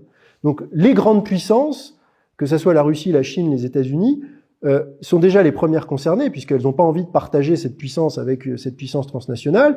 Elles ont compris comment cette puissance leur a fait du tort par le passé, donc ils veulent s'en débarrasser. Et en faisant ça, je dirais, ils affaiblissent notre ennemi. Et eux ont les moyens de le faire. Parce que quand vous connaissez les moyens de l'armée américaine ou des services de renseignement russes ou même des Chinois, ils ont des moyens qui sont même au-delà des moyens des Français ou même des Suisses. Donc si vous voulez, ce qui est intéressant, c'est que ces grandes puissances portent des coups à notre ennemi qu'on ne serait pas capable de porter nous-mêmes avec nos petits bras.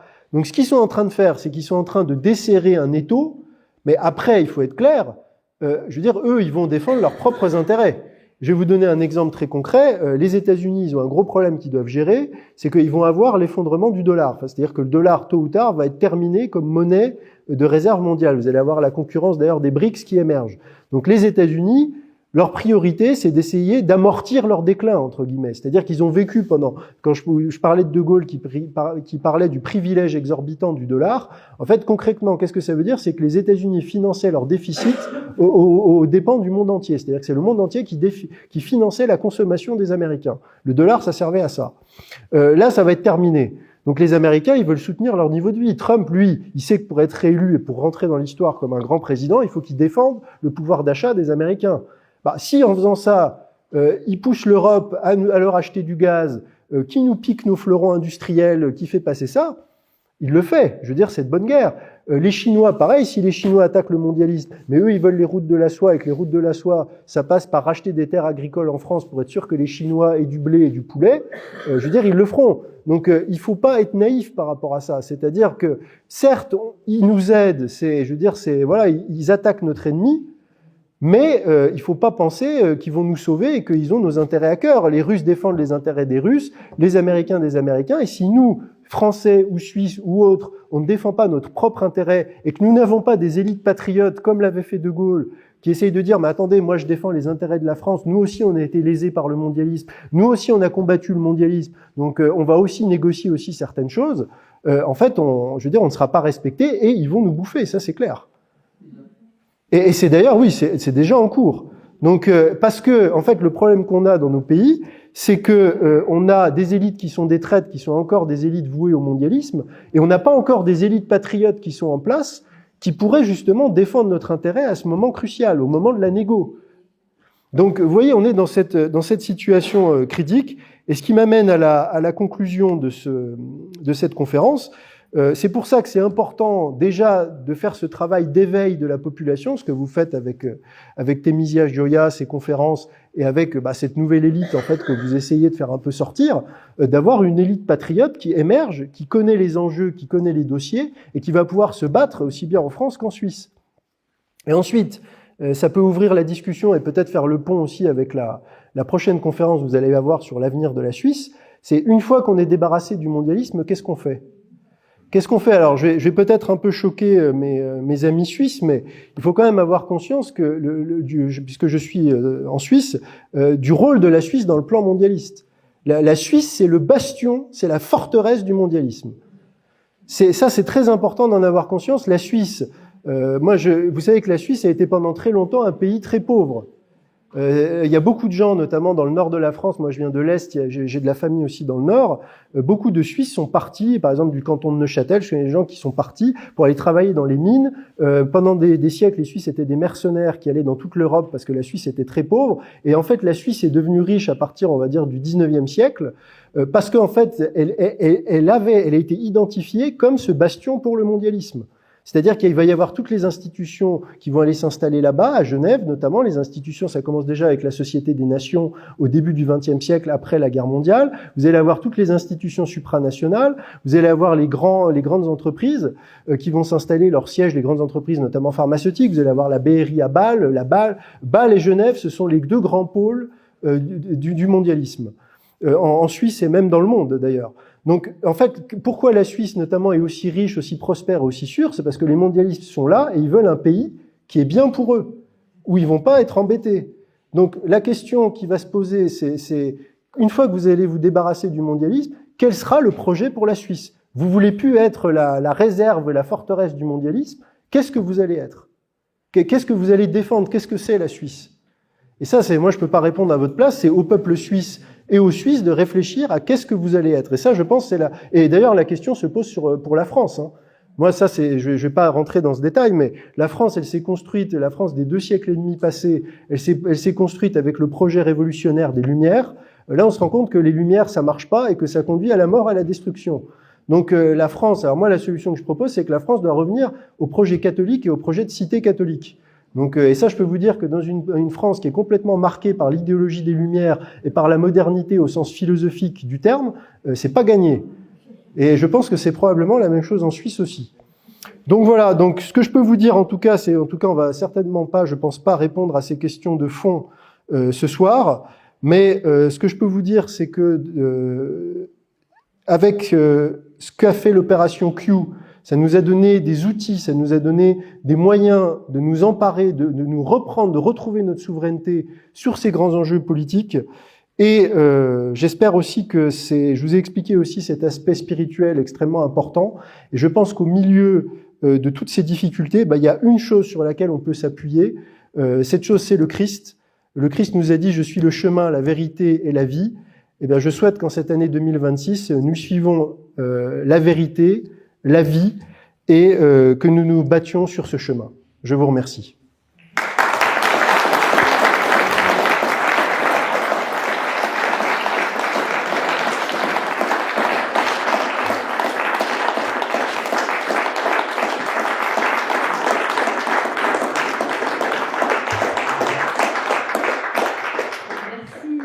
Infiniment pour cette conférence palpitante. Vraiment, je vous mets tout de suite un livre de côté, s'il vous plaît. Alors maintenant, il est temps de vous passer le micro pour des questions, pas de commentaires, s'il vous plaît. Vraiment des questions. Je vous remercie de votre attention.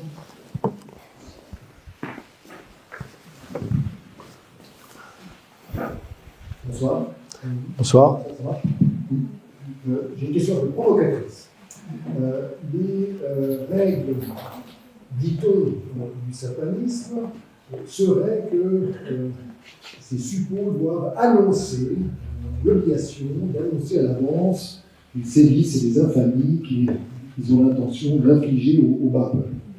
Alors, ne trouvez-vous pas étrange, voire suspect que QAnon dénonce ou annonce certaines choses que les élites ont planifié de faire, ne se soit jamais fait attraper, n'a jamais réussi à l'identifier, alors que le mondialisme, l'État profond, la CIA, qui est un des bras armés, n'est-ce pas, c'est l'État profond, dispose de moyens considérables, sont quand même encore en train de décider des destinées du monde au jour d'aujourd'hui, ce ne sera plus d'autres élections, ils n'ont pas réussi à prendre le dessus. Comment se fait-il qu'on n'ait jamais réussi à identifier qui était QAnon et à l'arrêter? Vous ne trouvez pas ça suspect ou étrange? Alors non, pas du tout, parce que c'est une bonne question. C'est pas vraiment, enfin c'est une question qui n'est pas spécialement provocatrice, qui est une question logique quand on est un peu, on est un peu sceptique et qu'on a un esprit un peu curieux. Alors non, parce qu'en fait, si vous voulez, déjà, je pense que Q est une équipe. Donc c'est pas une personne, c'est-à-dire ce que j'ai dit dans la conférence, c'est une équipe, et je pense que ce sont des gens du renseignement. Donc déjà avec un niveau probable de protection et de sécurité important. Mais ensuite, je vous invite à lire le livre. Q est attaqué, c'est-à-dire le message de Q est extrêmement, encore aujourd'hui. C'est-à-dire que moi, ce que j'ai constaté en travaillant, déjà deux choses l'une, c'est que Paul raconte très bien dans le livre comment tout est fait pour pirater Q. C'est-à-dire qu'au début, Q, c'est quelques milliers de personnes dans le monde. Je veux dire, et c'est un cercle très restreint.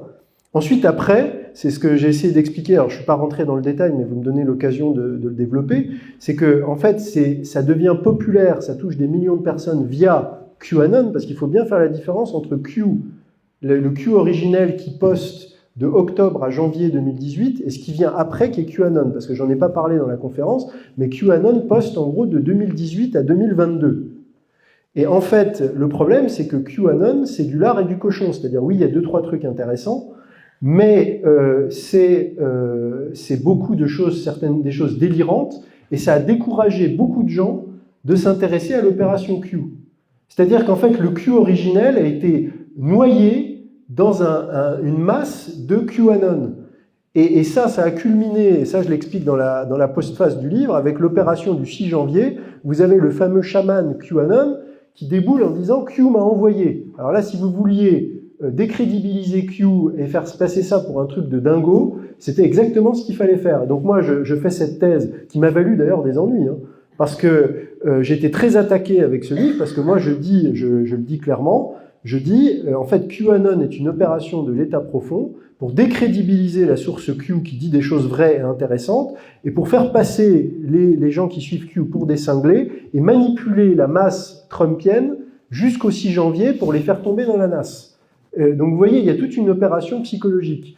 Donc c'est pour ça que j'ai voulu publier ce livre et le témoignage de Paul Ferber, et même Paul Ferber est très attaqué. Je pense que si je devais faire un espèce de sondage, je pense qu'il y a peut-être entre 20 et 30% maximum des gens qui suivent Q qui pensent que Paul Ferber dit la vérité. C'est une position minoritaire. Et moi, j'ai même été plus loin. J'ai critiqué le général Flynn, qui est une espèce de vache sacrée pour 90% des gens.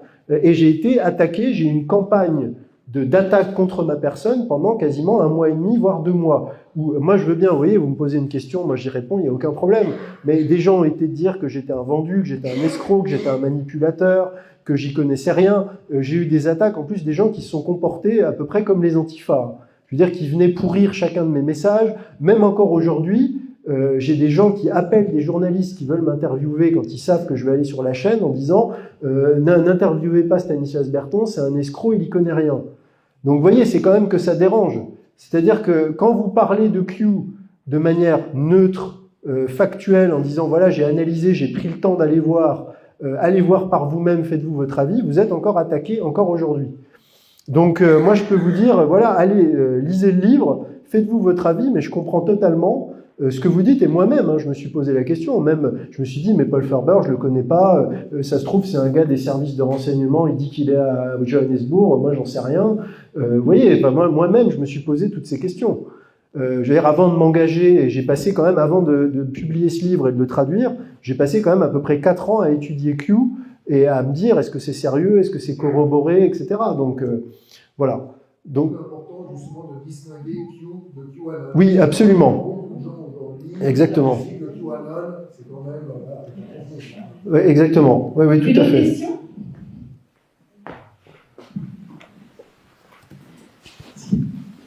Vous avez fait allusion, je pense, au fait qu'en 2020, ce qui semble avoir été une fraude électorale a empêché Trump de faire son premier second mandat, si on peut dire.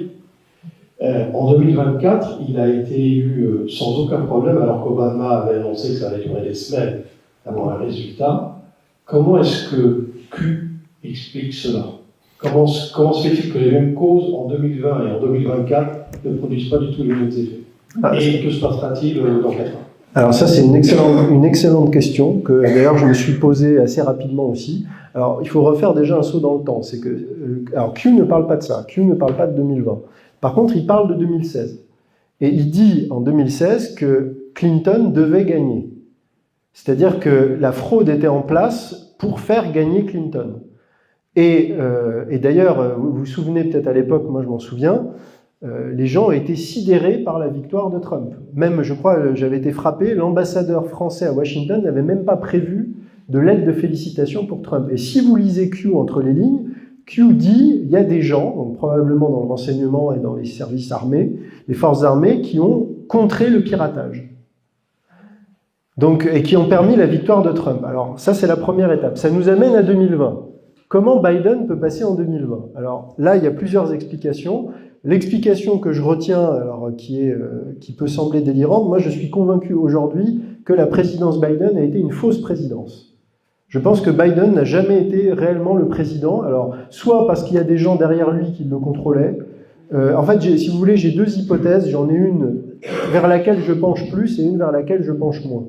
Il y a une hypothèse, c'est que Trump n'était pas en position de force pour empêcher la victoire de Biden, mais en fait de l'État profond derrière Biden. Et que plutôt que de déclencher une guerre civile, parce que l'État profond aurait déclenché une guerre civile en disant Trump est un dictateur, il a préféré avoir une présidence Biden avec un Biden en plus incapable de faire quoi que ce soit, qui aurait montré à tout le monde qu'en fait derrière Biden il y a quelqu'un. Ça serait plus efficace pour réveiller les Américains d'avoir cette présidence Biden bancale que de pousser une guerre civile en disant non, j'ai gagné, je suis président. Ça, c'est une hypothèse. C'est pas celle que je favorise aujourd'hui. Aujourd'hui, je pense que en fait la présidence Biden a été une fausse présidence et qu'en fait Biden a été utilisé pour une chose importante, c'est de montrer aux Américains à quoi ressemblerait une Amérique, je dirais, contrôlée par le mondialisme. C'est-à-dire avec en fait le début du projet qui se met en place. En fait, au dernier moment, on vous fait sortir de l'abîme en vous disant, vous voyez, on vous a comme un enfant, on va dire, on lui laisse se brûler la main, on lui dit, tu vois, ne mets plus tes mains sur la plaque. Et alors pourquoi je pense ça? Parce qu'en fait, vous avez l'impression que Biden est contrôlé de A à Z. Je veux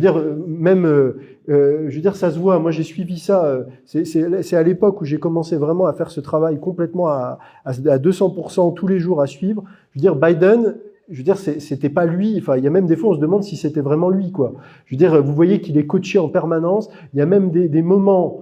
Alors vous dites ça, les gens vous prennent pour un fou, mais moi j'ai fait de la mise en scène, j'ai fait du cinéma dans une autre vie, j'ai même fait des courts-métrages, je sais à quoi ressemble un plateau, je sais à quoi ressemble un décor. Il y a un moment, j'ai vu dans des bandes des informations, le bureau ovale était un décor de cinéma. J'ai même vu une séquence que j'ai enregistrée sur mon ordi où Biden ouvre la porte et la poignée lui reste dans la main. Et rapidement, le caméraman fait un truc qu'on fait dans les sitcoms, il lève la caméra pour pas qu'on voit la poignée qui tombe par terre. Donc il y a plein de trucs comme ça. Et surtout, là, récemment, vous avez peut-être vu, en fait, Trump, vous savez, il a mis le mur avec tous les présidents, et pour Biden, il a mis un autopen, il a mis vous savez, le stylo automatique. Donc ça, pour moi, pour les initiés, c'est une manière de dire, en fait, ce type-là a jamais été président. Et en plus, à chaque fois qu'il y a un chef d'État qui passe, il le fait passer devant le mur en disant, vous avez vu comme j'ai dit Biden, là, avec son autopen.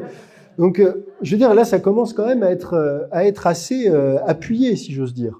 Donc, et alors oui, aussi une dernière chose, c'est que réfléchissez aussi dans la stratégie globale. C'est-à-dire que l'objectif premier des États-Unis, j'ai un peu abordé ce thème dans la conférence, c'est d'éviter une guerre civile. Vous savez que le président des États-Unis, une de ses attributions constitutionnelles, c'est de maintenir the state of the union, c'est-à-dire l'état de l'Union. Il doit éviter que les États se séparent de l'Union.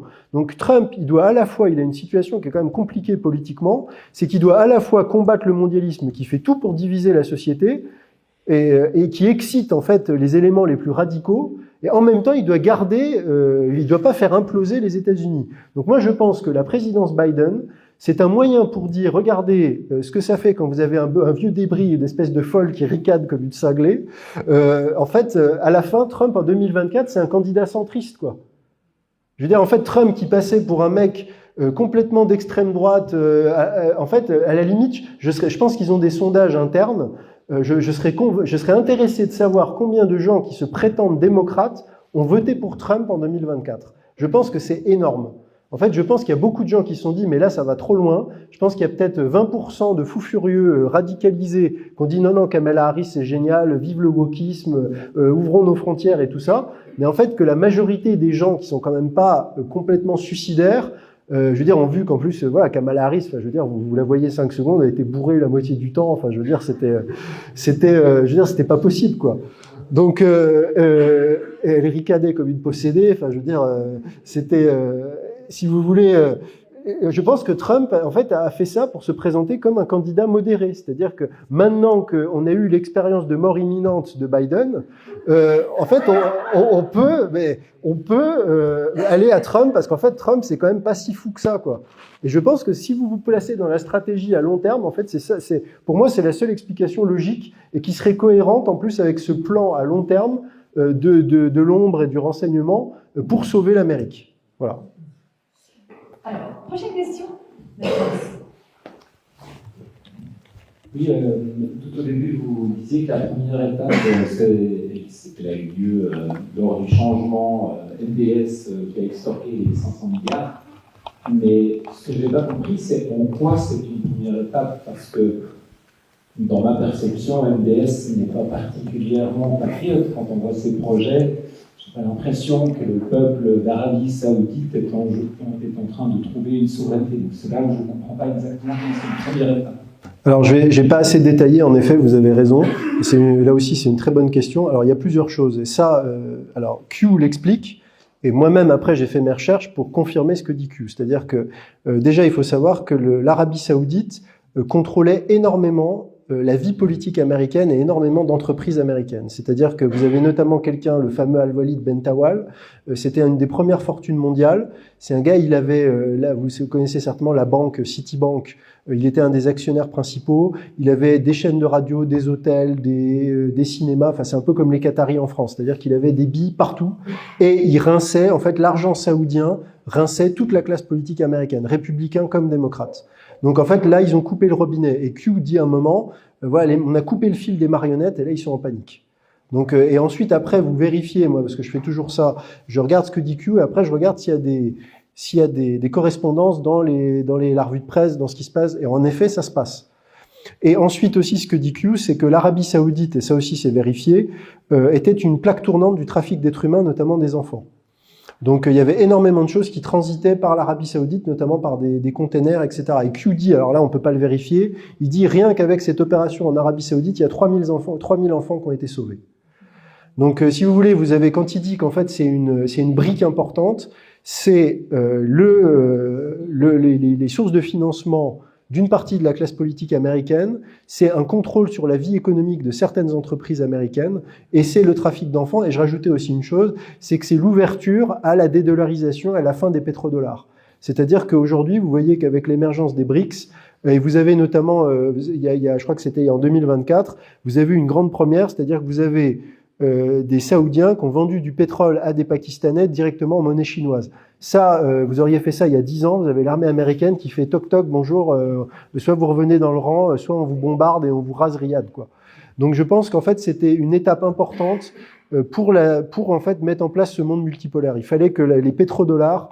Alors après, je suis d'accord avec vous sur la partie les mesures qui sont prises en Arabie Saoudite. Et puis il y a aussi, j'ai oublié un truc important, c'est que le wahhabisme, l'idéologie wahhabite qui était exportée par l'Arabie Saoudite, ça Ben Salman a dit maintenant c'est fini. Donc il y a aussi un truc vis-à-vis de notamment ça concerne la France, beaucoup vous voyez toutes les communautés dans les banlieues qui étaient excitées par ça, etc. avec l'argent qui tombait via la CIA et tout ça. Donc je pense que c'était vraiment une pièce maîtresse du dispositif. Et vous savez, il y a eu aussi ce qui donne du crédit à cette thèse, c'est toute l'affaire Khashoggi. Vous savez, Khashoggi qui a été kidnappé, il a été tronçonné dans le sous-sol de l'ambassade turque là. Khashoggi était un agent en fait qui faisait la soudure. Il travaillait pour les frères musulmans et c'était un. Et alors quelqu'un me l'a dit, je peux pas le vérifier. Il m'a dit qu'il sait de source sûre de quelqu'un qui était dans les services de renseignement que quand Khashoggi s'est fait tronçonner dans le sous-sol là, Ben Salman s'est connecté sur Skype pour regarder ça en direct. Et qu'il a fait exprès que ça soit par Skype pour que tous les services secrets du monde puissent le pirater, parce que Skype, c'est pas sécurisé. Donc c'était une manière de dire, je suis en train de découper ce gars à la scie sauteuse et je veux que vous tous vous sachiez que je suis sérieux, quoi. Donc voilà, c'est les coulisses de la... Ouais, c'est pas... Il y avait le modèle de ville Oui, qui était très important aussi. Oui, exactement. Mais apparemment, ça, c'est à l'abandon maintenant. C'est... Qui est le suivant ici? Vous disiez qu'il y avait des architectures occultes franc-maçonnes à Washington et à Paris. Est-ce que vous pensez que Trump est franc-maçon ? Alors moi j'ai eu cette histoire, j'ai vu déjà une vidéo qui circule un truc avec du grain où on le voit. Enfin en tout cas toutes les sources que j'ai, tout ce que j'ai pu consulter ne me pousse pas dans ce sens-là. Après, il y a une chose qui est certaine, c'est que Trump a fait partie du système. Ça c'est certain. Il faisait partie de la caste mondialiste. Sa famille est une famille mondialiste. Il a été initié, tous les coups qu'il a appris, enfin toutes ces techniques, il les a appris de Roy Cohn. Roy Cohn qui était un mafieux, qui appartenait à la mafia juive, qui était un avocat, qui était une ordure finie. Trump l'a reconnu, il a dit c'est mon mentor, il m'a tout appris. Mais Trump l'a reconnu, plusieurs fois il a dit j'ai fait partie du système et c'est parce que j'ai été dans le système que je connais comment ces gens-là fonctionnent. Alors moi la thèse que j'ai, et je m'appuie, ça j'en parle beaucoup dans le volume 4 des essais, moi ma thèse c'est que en fait Trump a été retourné, c'est-à-dire que je pense qu'il y a des gens qui sont dans cette espèce d'état profond patriote qui existe depuis longtemps, qui était déjà sous Kennedy, qui était sous Reagan, et il existe la même chose en Russie, en Chine. Parce que d'ailleurs, c'est intéressant, il y a un poste de Q. Vous me permettez de faire une parenthèse sur quelque chose d'important. Il y a un poste de Q où Q dit que parmi les grands mondialistes, enfin les gens qui contrôlent les politiques, il dit que Poutine est contrôlé aussi. Et que Poutine aussi a été libéré. C'est-à-dire que Poutine était tenu et ses attaches ont été enlevées. Donc si vous voulez, moi ce qui m'amuse quand je lis des gens qui disent, qui parlent que de Trump ou de Q, en fait c'est incohérent. C'est soit Q ment, et dans ce cas-là c'est pas Trump et c'est pas Poutine, ou soit Q dit la vérité, mais pourquoi on parle jamais de ce qu'il dit sur Poutine aussi? Vous voyez, donc c'est pour ça que je penche plutôt sur la crédibilité de Q. Mais moi, ma thèse que j'ai, c'est que je pense qu'il y a beaucoup de gens de l'élite, je sais pas comment, ont été retournés à un moment. Alors comment ils ont été retournés? Est-ce qu'on les a fait chanter? Est-ce que ils ont fini par comprendre que ça allait trop loin? Moi, je pense qu'il y a une dimension spirituelle. Je pense qu'il y a aussi une intervention quelque part divine. Je pense qu'il y a des, en fait, je pense, enfin ça c'est, je dirais là, on s'appuie moins sur des choses factuelles. Mais moi, je pense que Dieu n'allait pas laisser en fait le diable gagner, et que il a par certaines personnes, que ce soit des gens qui changent de camp, il y a eu un moment des gens qui se sont retournés. Alors ça s'est pas fait comme ça. Je pense qu'il y a des gens qui ont travaillé pendant des années, mais je pense qu'il y a aussi une intervention décisive qui est de l'ordre du surnaturel.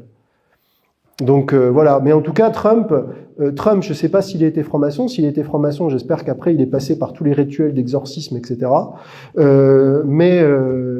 Mais en tout cas, il y a une chose qui est sûre, c'est que Trump a fait partie du système, et il l'a dit.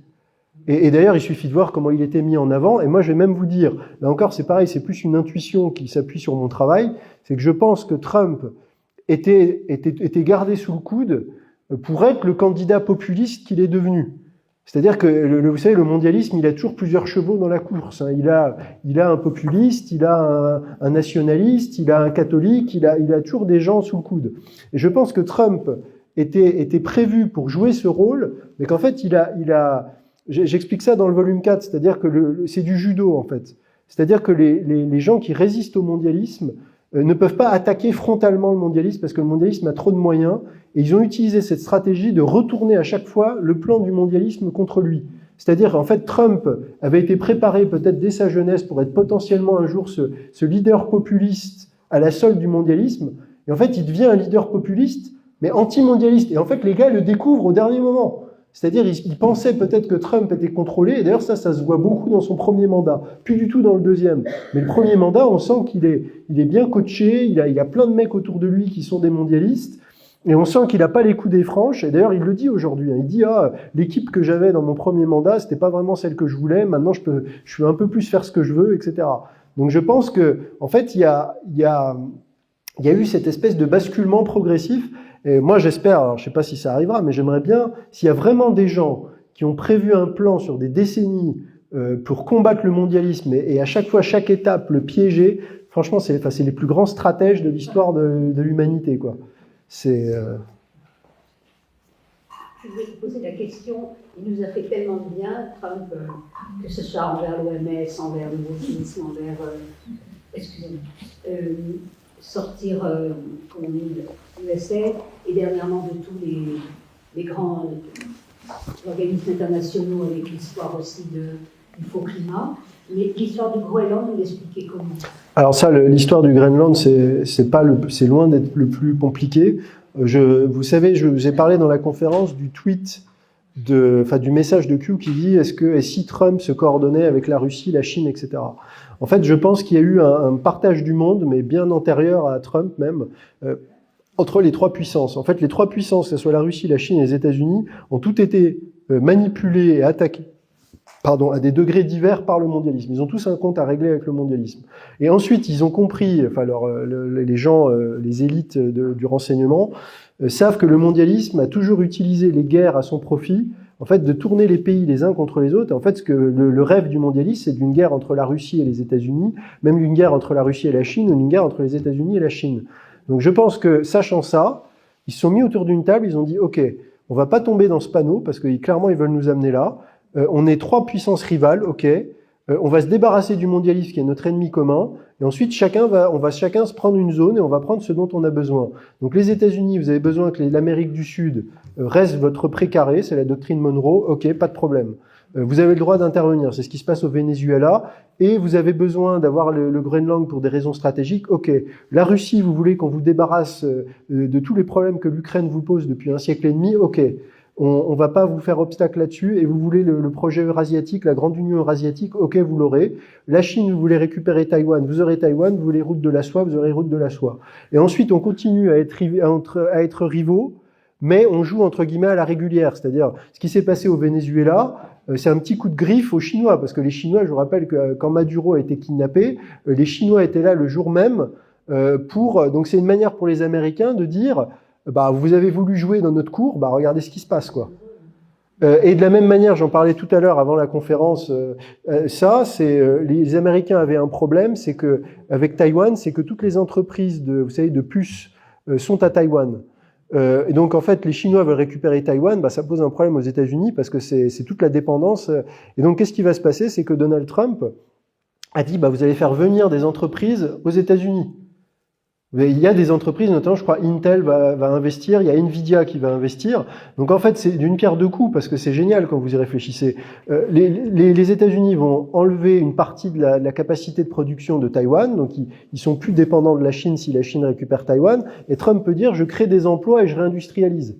Donc en fait, c'est tout le monde gagne. Les Chinois, ils récupèrent Taïwan, c'est ce qu'ils veulent. Trump perd sa dépendance stratégique et il dit, bah moi mon objectif c'est de réindustrialiser l'Amérique et de donner du boulot aux Américains. Bah comme les grandes entreprises vont aller créer ces usines aux États-Unis, bah voilà, j'accomplis ma promesse. Donc en fait, vous voyez, on passe d'une logique où le mondialisme s'est divisé pour régner, tout le monde se bastonne et les seuls qui gagnent c'est les Rothschild en vendant des armes et en finançant les deux camps, à en fait tout le monde défonce les Rothschild et nous on fait win-win entre nous quoi. En fait, les seuls perdants dans l'histoire, c'est les petits pays qui vont être dans l'orbite de ces grandes puissances. C'est-à-dire, et c'est pour ça que j'insiste là-dessus, c'est vraiment important de comprendre ce qui se passe pour avoir des gens qui défendent les intérêts de leurs États respectifs. Et l'éthique du monde, sauver quand même l'éthique du monde quand on ne bascule pas dans l'infamie oui. du wokisme et de oui, tout à fait. De criminalité, c'est la fin de la Terre. Hein, exactement, mais je pense que même au-delà de ça, vous avez tout à fait raison de le souligner, je pense que ce qui rejoint c'est toutes ces civilisations, c'est en fait, au-delà de la question religieuse, c'est la défense de la tradition et la défense de la vie, sous différentes formes, c'est-à-dire c'est essayer de soutenir la famille, c'est essayer de préserver les cadres culturels. Même la Chine fait ça, c'est-à-dire que la Chine, il y a plein de choses en Chine.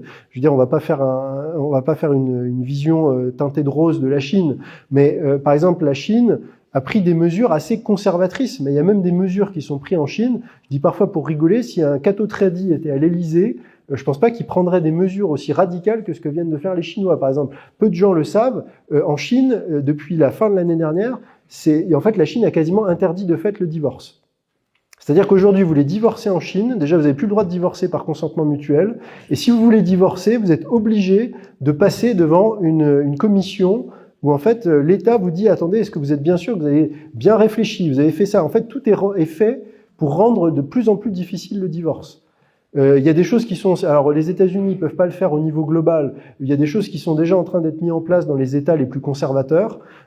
Pareil, je crois que c'est le Kentucky qui a mis en place une mesure. Ah oui, il y a une chose en Chine qui dissuade beaucoup, c'est on dit, OK, vous voulez divorcer, eh ben en fait, il n'y a pas de pension alimentaire. C'est-à-dire une femme qui veut partir, elle doit se débrouiller pour vivre ensuite. Donc, je peux dire que ça dissuade un petit peu certaines candidates aussi. Les enfants, ils sont montés à 2 enfants au lieu d'un. Oui, et puis ils ont aussi fait ça. Enfin, il y a plein de choses. Il y a de soutien aux familles. La Russie met des choses en soutien aux familles. Enfin, vous voyez, il y a une politique pro-familiale. Donc, vous voyez, c'est vraiment la défense de la vie et le combat contre cette culture de mort. Ça va, Pierre, on prend le coup pour une ou deux questions? Bien sûr, moi je suis là jusqu'à la fermeture du bar. Si, chef.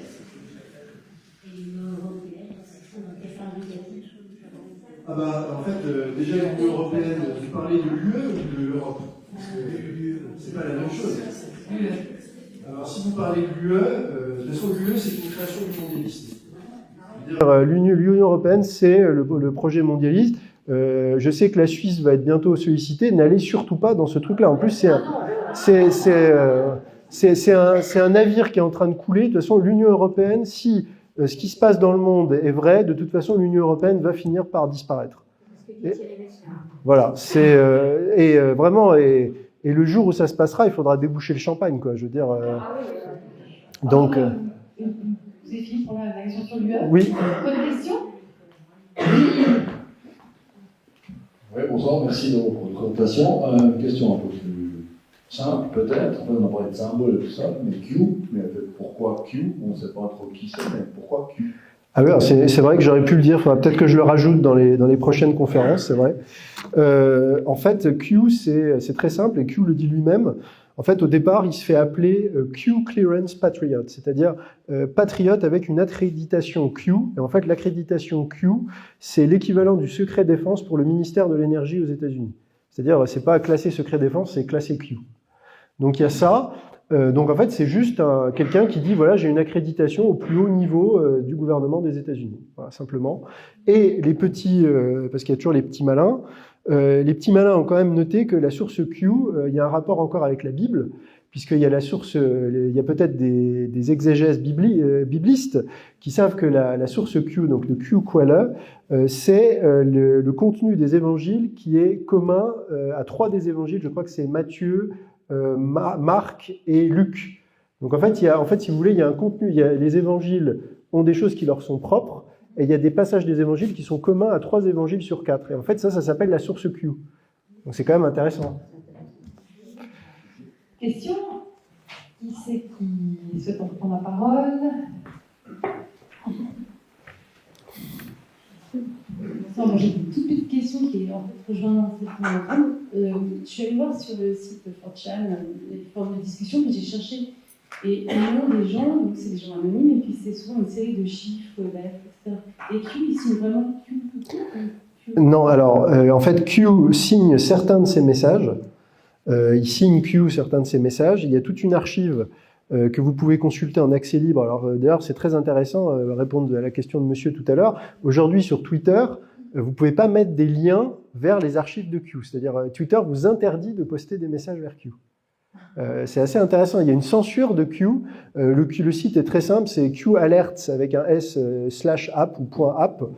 C'est dans le livre. Donc vous pouvez retrouver ça très facilement. Il y a toute l'archive de Q. Vous pouvez les consulter par mots-clés, par ordre décroissant. Moi, je vous conseille de commencer par les posts du début parce qu'en fait, si vous allez voir, Q va vous mettre les derniers posts qui sont les posts de 2022. Donc en fait, je vous conseille plutôt de faire dans l'autre sens, c'est-à-dire d'appuyer sur le bouton qui vous fait revenir aux ceux de 2017.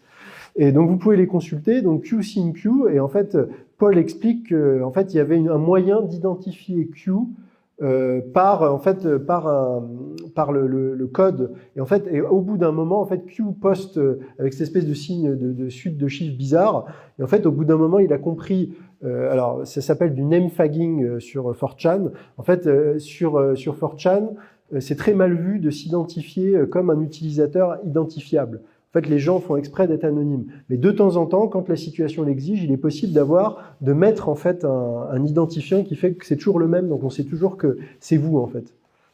Et donc Q a utilisé ce système-là, mais en fait très peu de gens le font parce que si vous le faites en tant qu'utilisateur lambda, tout le monde vous traite de PD en fait.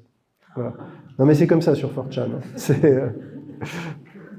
Donc plus personne vous écoute et tout le monde vous insulte. Donc Vous dites que une des dernières publications de Q, ça date de 2022? Oui, c'est ça, oui. Donc il n'a rien publié depuis 2022? Non. Alors après, il y a plein de choses. Il y a des gens qui prétendent parler au nom de Q.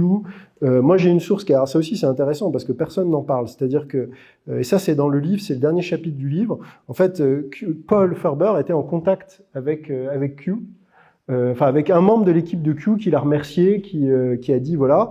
Et en fait, quand Q a été, et avant, ah oui, j'ai oublié de dire ça.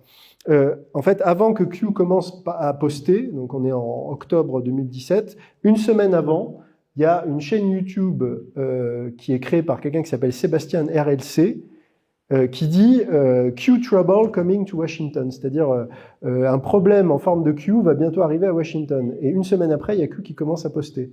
Et donc en fait, et cette personne-là contacte Paul Farber suite au piratage et lui dit voilà, est-ce que tu veux continuer à archiver ce que je fais? Et donc Paul dit en fait cette personne est probablement un membre de l'équipe Q originelle, en tout cas en lien avec elle. Et cette personne poste encore aujourd'hui. Elle a un compte sur Gab qui est un réseau social un peu marginal, voilà, moi je le suis, et il poste des choses, et souvent ce qu'il poste se révèle être exact. Et ça, c'est intéressant, parce qu'il y a beaucoup de gens aujourd'hui qui suivent QAnon ou je sais pas quoi, en fait, qui n'avaient jamais entendu parler de Paul Ferber, de Sébastien. Je suis le premier à en parler, et dès que j'en ai parlé, j'ai été attaqué, on m'a dit c'est pas vrai, c'est des imposteurs, etc. Donc moi, ça me fait un peu rigoler quand vous avez des gens qui prétendent être des super experts de la mort de Q, qui n'ont jamais entendu parler de Sébastien, qui n'ont jamais entendu parler de sa chaîne YouTube. Enfin, il y a quand même beaucoup de choses qui interrogent quand même. Je veux dire, en plus, de la façon dont certains se sont arrogés un espèce de monopole sur le discours autour de Q, et dès que vous sortez de ça comme je le fais, en fait, ils vous tombent tous dessus en disant non, n'écoutez pas Stanislas Berton, il raconte n'importe quoi. Alors qu'il y a plein de choses qu'ils ne vous disent pas. Voilà, donc... Pourquoi Q se serait tué depuis 2022 ? Aucune idée. Aucune idée. L'hypothèse. Bah, en fait, je pense que peut-être parce que le boulot a été fait et qu'il y a, en fait, il y a plus vraiment d'intérêt et qu'il y a d'autres moyens de faire circuler l'information. Je pense peut-être aussi, après, il y a eu le rachat de Twitter par Elon Musk. Enfin, vous voyez, maintenant, les canaux de diffusion puis peut-être qu'il y a eu une montée en puissance, c'est-à-dire, enfin, regardez, mais vous voyez, aujourd'hui, il y a plein de comptes, que ce soit sur TikTok, sur Twitter, vous voyez que c'est des faux comptes qui font de la réinformation. C'est-à-dire maintenant, il y a une espèce d'industrie de la réinformation. C'est-à-dire dès qu'il y a un truc qui se passe, enfin regardez tous les matins, mais il y a de la même manière que vous avez l'AFP ou je sais pas quoi qui vous donne les mots d'ordre mondialistes, vous avez entre guillemets les mots d'ordre dissidents. C'est-à-dire que maintenant vous avez une espèce de combat, mais à une autre échelle, j'ai envie de dire. Donc Q c'était un peu artisanal. Maintenant on est à un truc au-dessus. Voilà. Question encore ?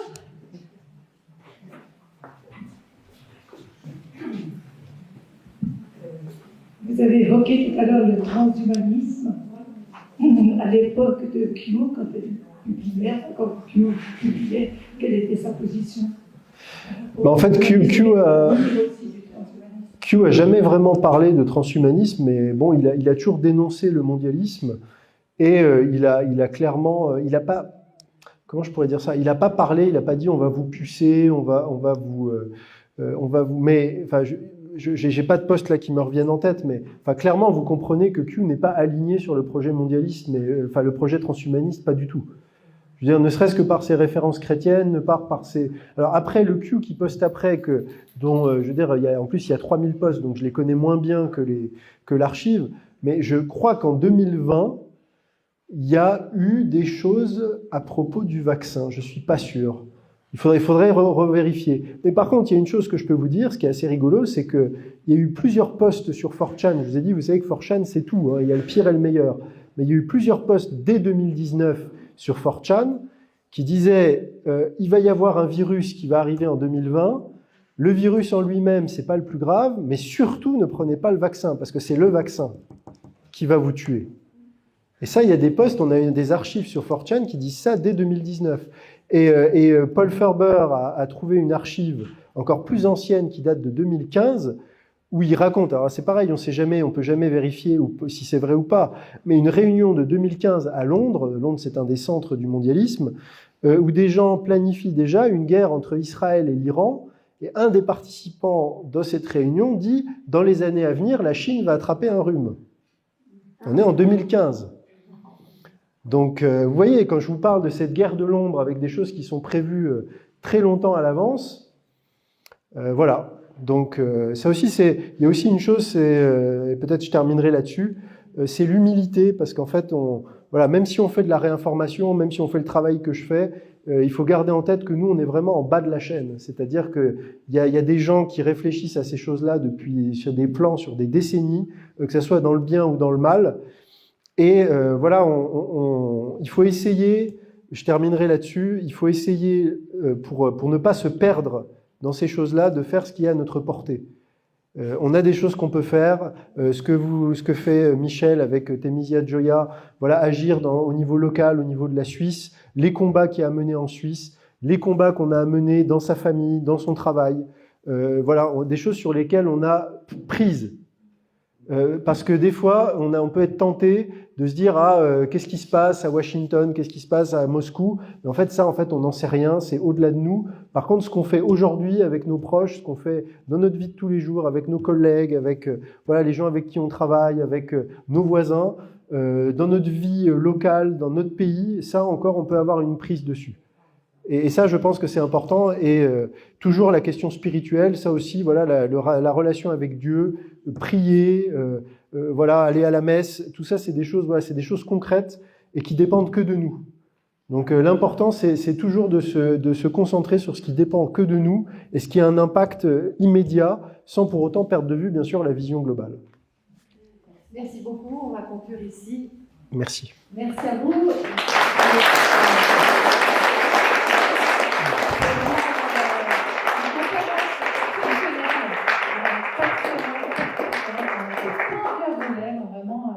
Je vous remercie infiniment. Merci Michel de nous avoir invités.